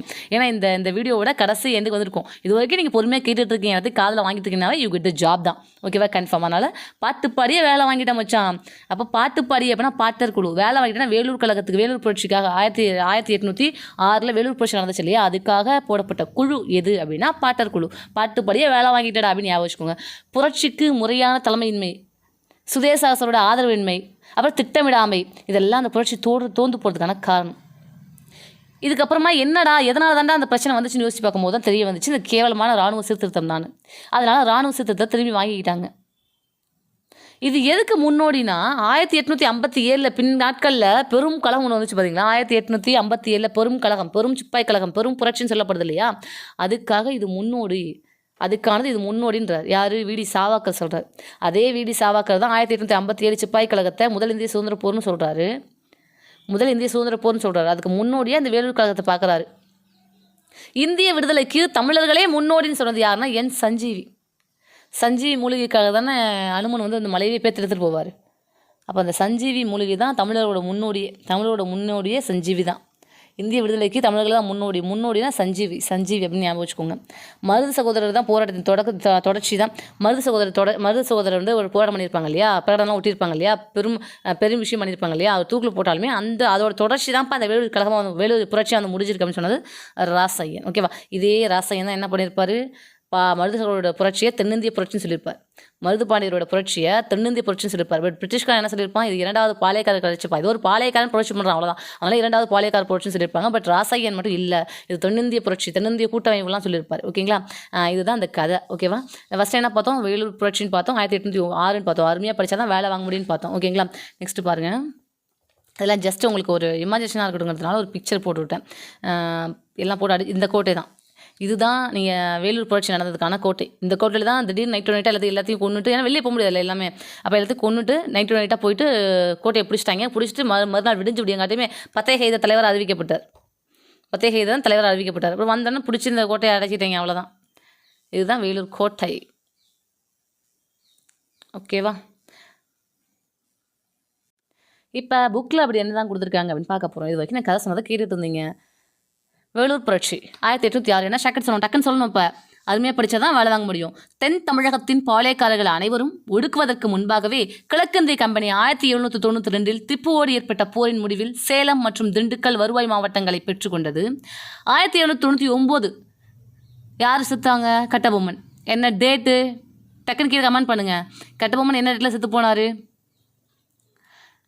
நடந்த ஆங்கிலேய மைசூர் போரின் முடிவில் கோயம்புத்தூர் இணைக்கப்பட்டுச்சு. 1798 தஞ்சாவூரின் அரசர் அப்பகுதியின் இறையாண்மை உரிமையை ஆங்கிலேயருக்கு விட்டுக் கொடுத்து அதே ஆண்டு கப்பம் கட்டும் நிலைக்கும் தள்ளப்பட்டார். கட்டபொம்மன் எதிர்ப்பு 1799, மருது சகோதரோட எதிர்ப்பு 1801 ஆகியவற்றை ஒடுக்கிய பின்பு பிரிட்டிஷார் ஆர்காட் நவாப்பை விசுவாசம் அற்றவர்னு சொல்லிட்டாங்க. குற்றம் சுமத்தி அவர் மீது கட்டாயப்படுத்தி ஒரு ஒப்பந்தத்தை திணிச்சாங்க. 1801 இவ்வொப்பந்தத்தின்படி ஆர்காட் நவாப் வட ஆற்காடு, தென் ஆற்காடு, திருச்சிராப்பள்ளி, மதுரை, திருநெல்வேலி ஆகிய மாவட்டங்களை அவற்றை நிர்வகிக்கும் அதிகாரங்களோடு ஒப்படைத்து விட்டு நீங்கள் போயிருங்கன்னு சொன்னார். இந்திய வீரர்களின் மனக்குறை என்ன? இந்திய வீரர்கள்லாம் அங்கே தானே ஒர்க் பண்ணாங்க, ஆங்கிலத்தில் தான் ஒர்க் பண்ணாங்க. எப்படி ஆங்கிலத்துக்கு எகன்ஸ்டாக மாறினாங்க அப்படின்னா, எந்த எதிர்ப்பும் அடங்கப்படவில்லை. வெளியேற்றப்பட்ட சிற்றரசர்களும் நிலச்சுவாண்டார்களும் கம்பெனி அரசுக்கு எதிராக எதிர்கால திட்டம் குறித்து நிதானமாக சிந்திச்சுக்கிட்டே தான் இருந்தாங்க. இதன் விளைவாக வெளிப்பட்டதே 1806ஆம் ஆண்டு வேலூர் புரட்சியாகும். புரட்சியின் இறுதி நிகழ்வு அந்நிய ஆட்சியை தூக்கி எறிவதை நோக்கமாக கொண்டிருந்தது. பிரிட்டிஷாரின் இராணுவத்தில் சிப்பாயாக பணியாற்றியவர்களுக்கு குறைவான ஊதியமே வழங்கப்படுது. ஃபர்ஸ்ட் சொல்லிட்ட கதையிலேயே பதவி உயர்வுக்கான வாய்ப்புகள் குறைவாகவே இருந்தது ஆகியவற்றை நினைத்து கடுமையாக கோபத்தோடு இருந்தாங்க. தங்களின் சமூக மற்றும் சமய நம்பிக்கைகளுக்கு ஆங்கிலேய அதிகாரிகள் குறைவான மதிப்பளித்ததும் மேலும் அவர்களின் கோபத்தை வலுப்படுத்தியது. விவசாய பின்னணி கொண்ட வீரர்களின் வேளாண் சிக்கலுக்கும் அவர்களை மேலும் சிரமப்படுத்தியது. சோதனை அடிப்படையில் நடைமுறைப்படுத்தப்பட்ட நில குத்தகை முறையில் சில நிலையற்ற தன்மை இருந்துச்சு. 1805 பஞ்சம் ஏற்பட்டதனாலையும் பல சிப்பாய்கள் குடும்பங்கள் மற்றும் கடும் பொருளாதார பிரச்சனைக்கு ஆளானாங்க. திப்புவின் மகள்களும் அவர் தம் குடும்பத்தினரும் வேலூர் கோட்டையில் சிறைபிடிக்கப்பட்ட வேளையில் தங்கள் அதிருப்தியை வெளிப்படுத்தும் அந்த வாய்ப்பு கூடி வந்தது. தூண்டிவிட விடுதானே. புரட்சி ஏற்படுவதற்கான இயக்க சக்தியாக தலைமை தளபதி சர் ஜான் கிராடக் வெளியிட்ட புதிய இராணுவ விதிமுறை அமைந்தது. இதை படித்தா நீங்கள் கொஞ்சம் குழம்பியிருப்பீங்க. அதனால தான் முன்னாடி தெளிவாக சொல்லிட்டேன். எப்படி இழுத்துட்டு வராங்க பாருங்களேன், எப்படி போய் ஜவுமாக இழுத்துட்டு வராங்க பாருங்களேன். புரட்சி ஏற்படுவதற்கான இயக்க சக்தியாக தலைமை தளபதி சர் ஜான் கிராடக் வெளியிட்ட புதிய இராணுவ விதி அமைந்தது. புதுசாக ஒரு இராணுவ சீர்திருத்தம் கொண்டு வந்தார். யார்? கிராடக். நான் அதுக்கு ஷாக்கட் சொன்னேன். கிராக்கு பையன். கிராக்கு மாதிரி சீர்திருத்தம் பண்ணால் எவன் மாறுவான்? கிராக்கு மாதிரி சீர்திருத்தம் பண்ணுற அப்படின்னு ஞாபகம் வச்சுக்கோங்க. புதிய விதிகளின் படி இந்திய வீரர்கள் சிறுடையில் இருக்கும்போது சாதி அடையாளங்களையோ காதணிகளையோ அணியக்கூடாது என்று கேட்டுக்கொண்டுள்ளனர். அவர்கள் தாடியை முழுமையாக சவரம் செய்யணும். தாடி தான் தாடையை போட்டிருக்காங்க. தாடை எப்படி சவரம் செய்ய முடியும்? அவர்கள் தாடியை முழுமையாக சவரம் செய்யவும் மீசையை ஒரே பாணியில் வைத்து கொள்ளவும் அறிவுறுத்தப்பட்டார்கள். நமக்குலாம் முறுக்கு மீசை, நல்லா சிங்க மாதிரி மீசை அப்படி தான் பிடிச்சிருக்கோம். நமக்கு புதிய வகை தலைப்பாக எரிகிற தீயில் எண்ணெய் சேர்ப்பது போன்றது மிகவும் ஆட்சேபனைக்குரிய செயலாக கருதப்பட்டது. தலைப்பாகையில் வைக்கப்படும் விலங்கு தோலினால் ஆன லட்சணையாகும். புதிய தலைப்பாகையை அணிவதில் தங்களுக்கு உடன்பாடு இல்லை என்று இந்திய சிப்பாய்கள் போதுமான முன்னெச்சரிக்கை விடுத்தனர். ஆனால் கம்பெனி நிர்வாகம் அதை கொஞ்சம் கூட கவனத்தில் கொள்ளவே இல்லை. புரட்சி வெடிச்சிச்சு. எப்போ? 1806 ஜூலை 10 வசதி சொன்னேன். ஜூலை 9 முதல் நாள் திப்பு சுல்தானோட மகளுக்கு கல்யாணம். அந்த டைமில் போனதான் எல்லாம் ஒன்று சேர்ந்தாங்க. எல்லா பிரச்சனையும் சொல்லிக்கிட்டாங்க. ஆமாப்பா அதை எதிர்த்து ஆகணும்னு சொல்லிட்டு நைட்டாக பிடிச்சிட்டாங்க. மறுநாளே புரட்சி வெடிச்சிருச்சு. அப்போ அடுத்த நாளே அப்படிங்கும் போது அப்புறம் டிவி இல்லை, நியூஸில் சொல்கிறதுக்கோ இல்லை ஃபோன் இல்லை ஸ்ப்ரெட் பண்ணுறதுக்கோ குரூப்லாம் இல்லை, வாட்ஸ்அப் இல்லை, ட்விட்டரில் எப்படி சொல்லியிருந்திருப்பாங்க? அப்போ எல்லாமே வந்திருக்க வாய்ப்பு இல்லைல்ல. அவ்வளோதான். அன்று அதிகாலையிலேயே முதல் மற்றும் 23 சொன்னல 1 2 3 1 அதான் முதல் 2 3 அதான் 23ஆம் படைப்பிரிவுகளின் இந்திய துப்பாக்கிகளின் முழக்கத்தோடு புரட்சியில் இறங்கினாங்க. கோட்டை காவற்படையின் உயர் பொறுப்பு வகித்த கர்னல் பேன்கோட், அதான் சொன்னேன், கோட்டை தாண்டி வந்த நீ செத்த அப்படின்ற மாதிரி என்பவர் தான் முதல் பலியானார். அடுத்ததாக 23ஆம் படைப்பிரிவைச் சேர்ந்த மீகாரஸ் கொல்லப்பட்டார். கோட்டையை கடந்து சென்று கொண்டிருந்த மேஜர் ஆம்ஸ்ட்ராங் துப்பாக்கியின் முழக்கத்தை கேட்டார். சூழலை விசாரித்தறிய முற்பட்ட அவரது உடல் தோட்டாக்களால் துளைக்கப்பட்டன. என்னப்பா பிரச்சனை கேட்க வந்தார். தோட்டாக்கள் துளைக்கப்பட்டுச்சு. எல்லா உடலும் சடசன்னு சரமாதிரி சுட்டு கொண்டாங்க. ஏறத்தாழ 12க்கும் அதிகமான அதிகாரிகள் அடுத்த 1 மணி நேரத்தில் சொல்லப்பட்டாங்க. அவர்களில் லெப்டினன்ட் எல்லியும் லெப்டினன்ட் பாப்ஹாமும் பிரிட்டிஷ் மன்னரின் படைப்பிரிவை சேர்ந்தவங்க. பிரிட்டிஷ் மன்னரோட நேரடி படைப்பிரிவை சேர்ந்தவங்க. அவங்களே கொண்டுட்டாங்க. கில்லிஸ்பியின் கொடுங்கோன்மை ரொம்ப கொடுமையாக அடக்கினார். எல்லாத்தையும் சரமாக வெட்டி தீர்த்து தான் அடக்கினார். கோட்டைக்கு வெளியே இருந்த மேஜர் கூட்ஸ் வண்டியில் போய் தகவல் சொல்லிட்டு வந்துட்டாங்க. இவர் கில்லி மாதிரி போய் அடக்கிட்டாருன்னு தகவல் சொன்னது யாருன்னா கூட்ஸ். மேஜர் கூட்ஸ் ஆர்காட்டின் குதிரைப்படை தளபதியாக இருந்த கர்னல் கில்லஸ்பிக்கு தகவல் கொடுத்தார். அப்போ தகவல் கொடுத்தது யார்? கூட்ஸ். கேப்டன் யங்கின் தலைமையிலான குதிரைப்படை பிரிவுடன் காலை 9 மணி அளவில் கர்னல் கில்லஸ்பி கோட்டையை வந்தடைந்தார். அப்போ எங்கு ப்ளஸ் கில்லஸ்பி. அப்போ கில்லி மாதிரி வந்து அடக்கிட்டாரு. கில்லஸ்பி அந்த இடத்துல ஜில்லஸ்பின்னு கொடுத்துருக்காங்க. ஆனால் கில்லஸ்பி தான் அது கரெக்டான ப்ரொனன்சியேஷன். கில்லஸ்பி இந்த புக்கில் தப்பாக கொடுத்துருக்காங்க. ஓகேங்களா? கில்லஸ்பி. இதற்கிடையே புரட்சிக்காரர்கள் திப்புவின் மூத்த மகனான பத்தே ஹைதரை புதிய மன்னரை பிரகடனம் செஞ்சாங்க. ஆமாம், கரெக்டு தான். மைசூர் சுல்தானின் புலிக்கொடியை பறக்க விட்டாங்க கோட்டையில். போர் விதிமுறைகள் எதையும் பொருட்படுத்தாத கில்லஸ்பி வீரர்களின் புரட்சியை வன்மையாக ஒடுக்கினார். எப்பவுமே போர் விடுதுன்னா யாராவது ஃபஸ்ட்டு துப்பாக்கி சூடு. இப்போ இவங்க என்ன பண்ணாங்க? ஃபஸ்ட்டு முழக்கமிட்டாங்க. துப்பாக்கி சூடு நடத்தி தான் அதுக்கப்புறம் ஒரு முறையாக தான் ஒரு போர் பண்ணாங்க. பட் அவர் அப்படி கிடையாது. யாராவது சுடணும்னா ஃபஸ்ட்டு காலுக்கு தான் சுடணும். அதெல்லாம் ஒன்றும் கிடையாது. சரமாரியாக இது விதிமுறை எதுவுமே ஃபாலோ பண்ணல. ஒரு போர் விதிமுறைகள் எதுவுமே ஃபாலோ பண்ணாமல் சரமாரியாக சுட்டு குவிச்சு கொன்னார். நேரில் கண்ட ஒருவரின் வாக்குமூலத்தின்படி கோட்டையில் மட்டும் 800 வீரர்கள் பிணமாக கடந்தாங்க. வெறும் 12 பேர் தானே கொண்டாங்க பிரிட்டிஷ்காரனை. 800 பேரை வந்து பிணமாக தான் பார்க்க முடிஞ்சிச்சான் கடந்ததாக பதிவு செய்யப்பட்டுள்ளது. திருச்சிராப்பள்ளியிலும் வேலூரிலும் 600 வீரர்கள் விசாரணையை எதிர்நோக்கி சிறையில் அடைக்கப்பட்டனர். இஷ்டமேனுக்கு எல்லாத்தையும் பிடிச்சி சிறையில் அடித்தாங்க, எல்லாத்தையும் சுட்டு கொன்னாங்க. புரட்சியின் பின்விளைவு என்னென்ன அப்படின்னா, நீதிமன்ற விசாரணைக்கு பின் குற்றவாளிகள் என்று நிரூபிக்கப்பட்ட 6 நபர்கள் பீரங்கியில் கத்திய நிலையில் சுடப்பட்டும் பீரங்கியில் கத்தி வச்சு சுடப்பட்டாங்க. ஏன்னா இங்கே ஓடி போகாத அளவுக்கு. 5 நபர்கள் துப்பாக்கியால் சுடப்பட்டனர். 8 நபர்கள் தூக்கிலிடப்பட்டும் கொல்லப்பட்டார்கள். திப்புவின் மகன்களை கல்கத்தாவிற்கு அனுப்ப உத்தரவிடப்பட்டது. கலவரத்தை அடக்குவதில் ஈடுபட்ட அதிகாரிகளுக்கு பரிசு தொகையும் பதவி உயர்வும் வழங்கப்பட்டுச்சு. யாரெல்லாம் போய் அடக்குனாங்களோ, அந்த கழகத்தை போய் அடக்குனாங்களோ பிரிட்டிஷ்காரங்க, அவங்களெல்லாம் போய் பதவி உயர்வு கொடுத்தாங்க. காசு வசதி சொன்னால கில்லஸ்பிக்கு 7,000 ரூபா பகோடா கொடுத்தாங்க. 7,000 பகோடா கொடுத்தாங்க அவருக்கு எக்ஸ்ட்ராவாக வெகுமதியாக அளிக்கப்பட்டது. எனினும் தலைமை தளபதி ஜான் கிராடக்கும், கிராக் சொல்லியாச்சு, கிராடக்னா கிராக் பய மாதிரி சீர்திருத்தம் பண்ணியிருக்கடா அப்படின்னு சொல்லிட்டு, உதவி தளபதி அக்னிக்குள்ளே என்ன போட்டாங்க தலைப்பாகையை. ஆளுநர் வில்லியம் பெண்டிங்கும் புரட்சி நடக்க காரணமானவர்கள் என்று கருதப்பட்டு அவர்களை பணிநீக்கம் செய்ததோடு அவர்கள் இங்கிலாந்துக்கு திருப்பி அழைத்து கொள்ளப்பட்டனர். புதிய ராணுவ விதிகள் திரும்ப பெறப்படுது. ஃபஸ்ட்டு சொல்லிட்டு புதிய ராணுவ விதிகள் என்ன தான் பிரச்சனை பார்க்கும்போது இந்த ராணுவ விதி நான் கொண்டா அப்படின்னு சொல்லி திருப்பி வாங்கிட்டாங்க. அவங்களும் திருப்பி கூப்பிட்டாங்க. புரட்சியை பற்றிய மதிப்பீடு. வெளியிலிருந்து உடனடியாக எந்த ஒரு உதவியும் கிடைக்காத காரணத்தினாலேயே வேலூர் புரட்சி தோல்வியுற்றது. சமீபகால ஆய்வுகளின் வழியாக நாம் அறிந்து கொள்வது யாதெனில், புரட்சிக்கான ஏற்பாடுகளை 23ஆம் படைப்பிரிவின் 2வது பட்டாளத்தைச் சேர்ந்த சுபேதார்களான ஷேக் ஆடமும் ஷேக் ஹமீதும் ஜமேதாரான ஷேக் ஷூஜனும் 1ஆம் படைப்பிரிவின் 1ஆம் பட்டாளத்தைச் சேர்ந்த 2 சுபேதார்களும் ஜமேதார் ஷேக் காஷிமும் சிறப்பாக செய்ததாக தெரிய வந்திருக்கு. 1857ஆம் ஆண்டு பெருங்கலங்கத்திற்கான அனைத்து முன் அறிவிப்புகளையும் எச்சரிக்கைகளையும் வேலூர் புரட்சி கொண்டிருந்துச்சு. ஒரே வித்தியாசம் என்னவென்றால், கழகத்தை தொடர்ந்து எந்த உள்நாட்டு கிளர்ச்சியும் ஏற்படவில்லை. 1806ஆம் ஆண்டு புரட்சியானது வேலூர் கோட்டையுடன் முடியவில்லை.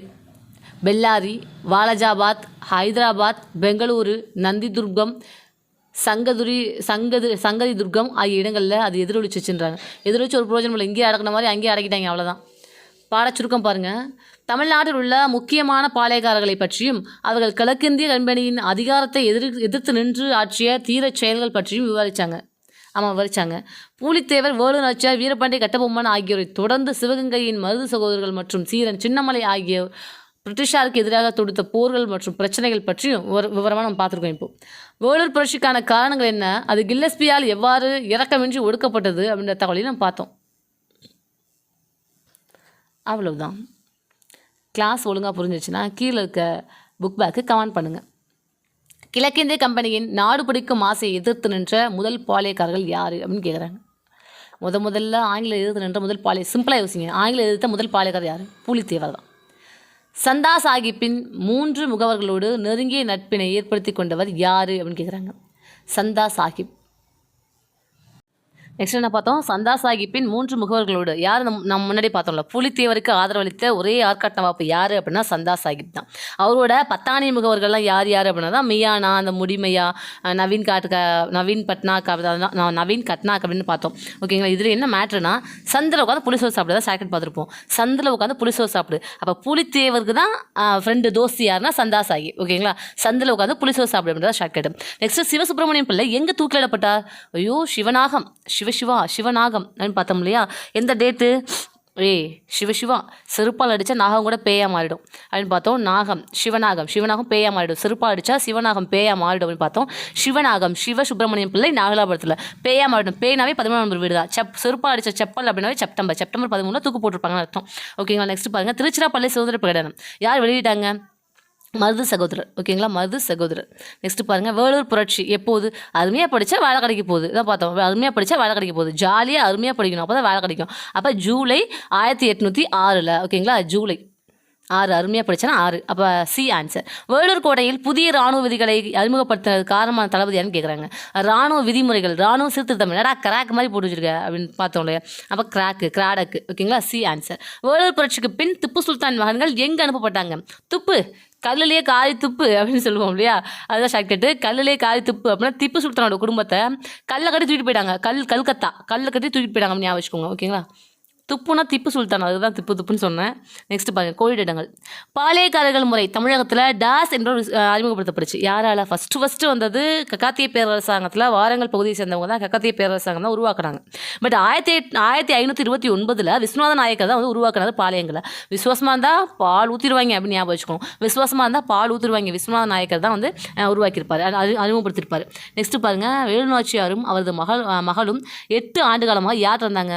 திட்டாதீங்க கோபால், நாங்கள் இங்கே தங்கிக்கிறோம் அப்படின்னு ஷேகர் பார்த்துருப்போம். திட்டாதீங்க கோபால் அப்படின்னா திண்டுக்கல்ல கோபால நாயக்கர் அவங்களோட பாதுகாப்பில் இருந்திருப்பாங்க. கட்டபொம்மனை சரணடைய கோரும் தகவலை தெரிவிக்க பாணர்மன் யாரை அனுப்பி வச்சாருன்னு கேட்குறாங்க? ராமலிங்க முதலியார். அவர் போய் கேட்டிருப்பாரு, பட் இவர் ஒத்துக்க மாட்டார், சரணடைய ஒத்துக்க மாட்டார். உடனே அது ராமலிங்க முதலியார் தான் பாஞ்சாலங்குறிச்சியோட கோட்டை ரகசியங்களையும் ஆங்கிலம் சொல்லி வச்சுருப்பான், போட்டு கொடுத்துருவான். ஃப்ராடு பையன், எட்டப்பை மாதிரி. எப்படி வீரபாண்டிய கட்டபொம்மனுக்கு ஒரு எட்டப்பன் இருந்தானோ அதே மாதிரி இந்த ராமலிங்க முதலியாரும் போட்டு கொடுத்துட்டாரு. பாஞ்சாலங்குறிச்சி கோட்டையெல்லாம் வந்து ஆங்கிலேயர் போட்டு கொடுத்துட்டாரு. இப்போ வீரபாண்டிய கட்டபொம்மன் மட்டும் 3 பேர் எட்டப்பன் வேலை பார்த்துருப்பாங்க. எட்டப்பன் உண்மையாக எட்டப்பன் வேலை பார்த்துருப்பான். அது இல்லாமல் க்ளோஸ் ஃப்ரெண்டு புதுக்கோட்டை மன்னர் விஜயநாத தொண்டைமான், அவரும் கூட்டிகிட்டு போய் கொடுத்துருவார், கூட்டிகிட்டு போய் அழைச்சி விட்டுருவார். அப்புறம் அதே மாதிரி போய் சரணடைய சொல்லுங்கடா, போய் சரணடைய சொல்லு நான் சொன்னேன் அப்படின்னு சொல்லி அனுப்பிச்சி வச்சிருப்பாங்க ராமலிங்க முதலியார். அவரும் போய் சொல்லுவார். பட் இவர் முடியாதுன்னு சொன்னதுனால, முடியாதுடா போடா, சரணடைய முடியாதுன்னு சொல்கிறா போடா அப்படின்னு சொல்லும் போது இவர் இந்த மாதிரி சரணடைய முடியாதுன்னு சொல்லிட்டு என்னைய கூட மரியாதை குறைவெல்லாம் பேசிட்டாரு. அவரோட கோட்டை ரகசியத்தை நான் சொன்னேன் பாருங்கன்னு சொல்லிட்டு பாஞ்சாலங்குறிச்சியோட கோட்டை ரகசியங்களை சொல்லிடுவார் ஆங்கிலேயர்கிட்ட. அப்படிப்பட்டவர் யார் அப்படின்னா ராமலிங்க முதலியார். ஓகேங்களா, ராமலிங்க முதலியார். கட்டபொம்மன் சரணடைய சொல்லி தான் அனுப்பிச்சு விட்டாங்க. பட் ராமன் போட்டு அனுப்பிச்சு விட்டார் ராமலிங்க முதலியார். கட்டபொம்மன் டேஸ் என்ற இடத்தில் தூக்கிலிடப்பட்டார். பதறாதக்கா பதறாத. கட்டபொம்மனா வீரனாகவே இருந்தாலும் பதறாத வீரனாகவே இருந்தாலும் கைத்தில் கட்டி தொங்க விட்டுருவானுங்க. பார்த்தோமா? அக்கா பதறாத, அக்டோபர் 16.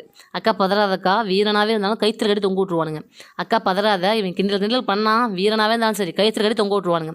அப்போ அக்கா பதறாதனா அக்டோபர் 16 கைத்தில் கட்டி தொங்க விட்ருவானுங்க. கயத்தாறு அப்படின்ற பகுதியில் தூக்கில் தொங்க விட்டுருப்பாங்க. ஓகேங்களா. நெக்ஸ்ட் மருது சகோதரர்களோட புரட்சியை பிரிட்டிஷ் குறிப்புகளை என்னென்னு சொல்லியிருக்காங்க அப்படின்னா, 2வது பாளையக்காரர்கள் புரட்சின்னு கொடுத்துருக்காங்க. 2வது பாளையக்காரர்கள் புரட்சி அப்படின்னு கொடுத்துருக்காங்க, கழகம் அப்படின்னு கொடுத்துருக்காங்க.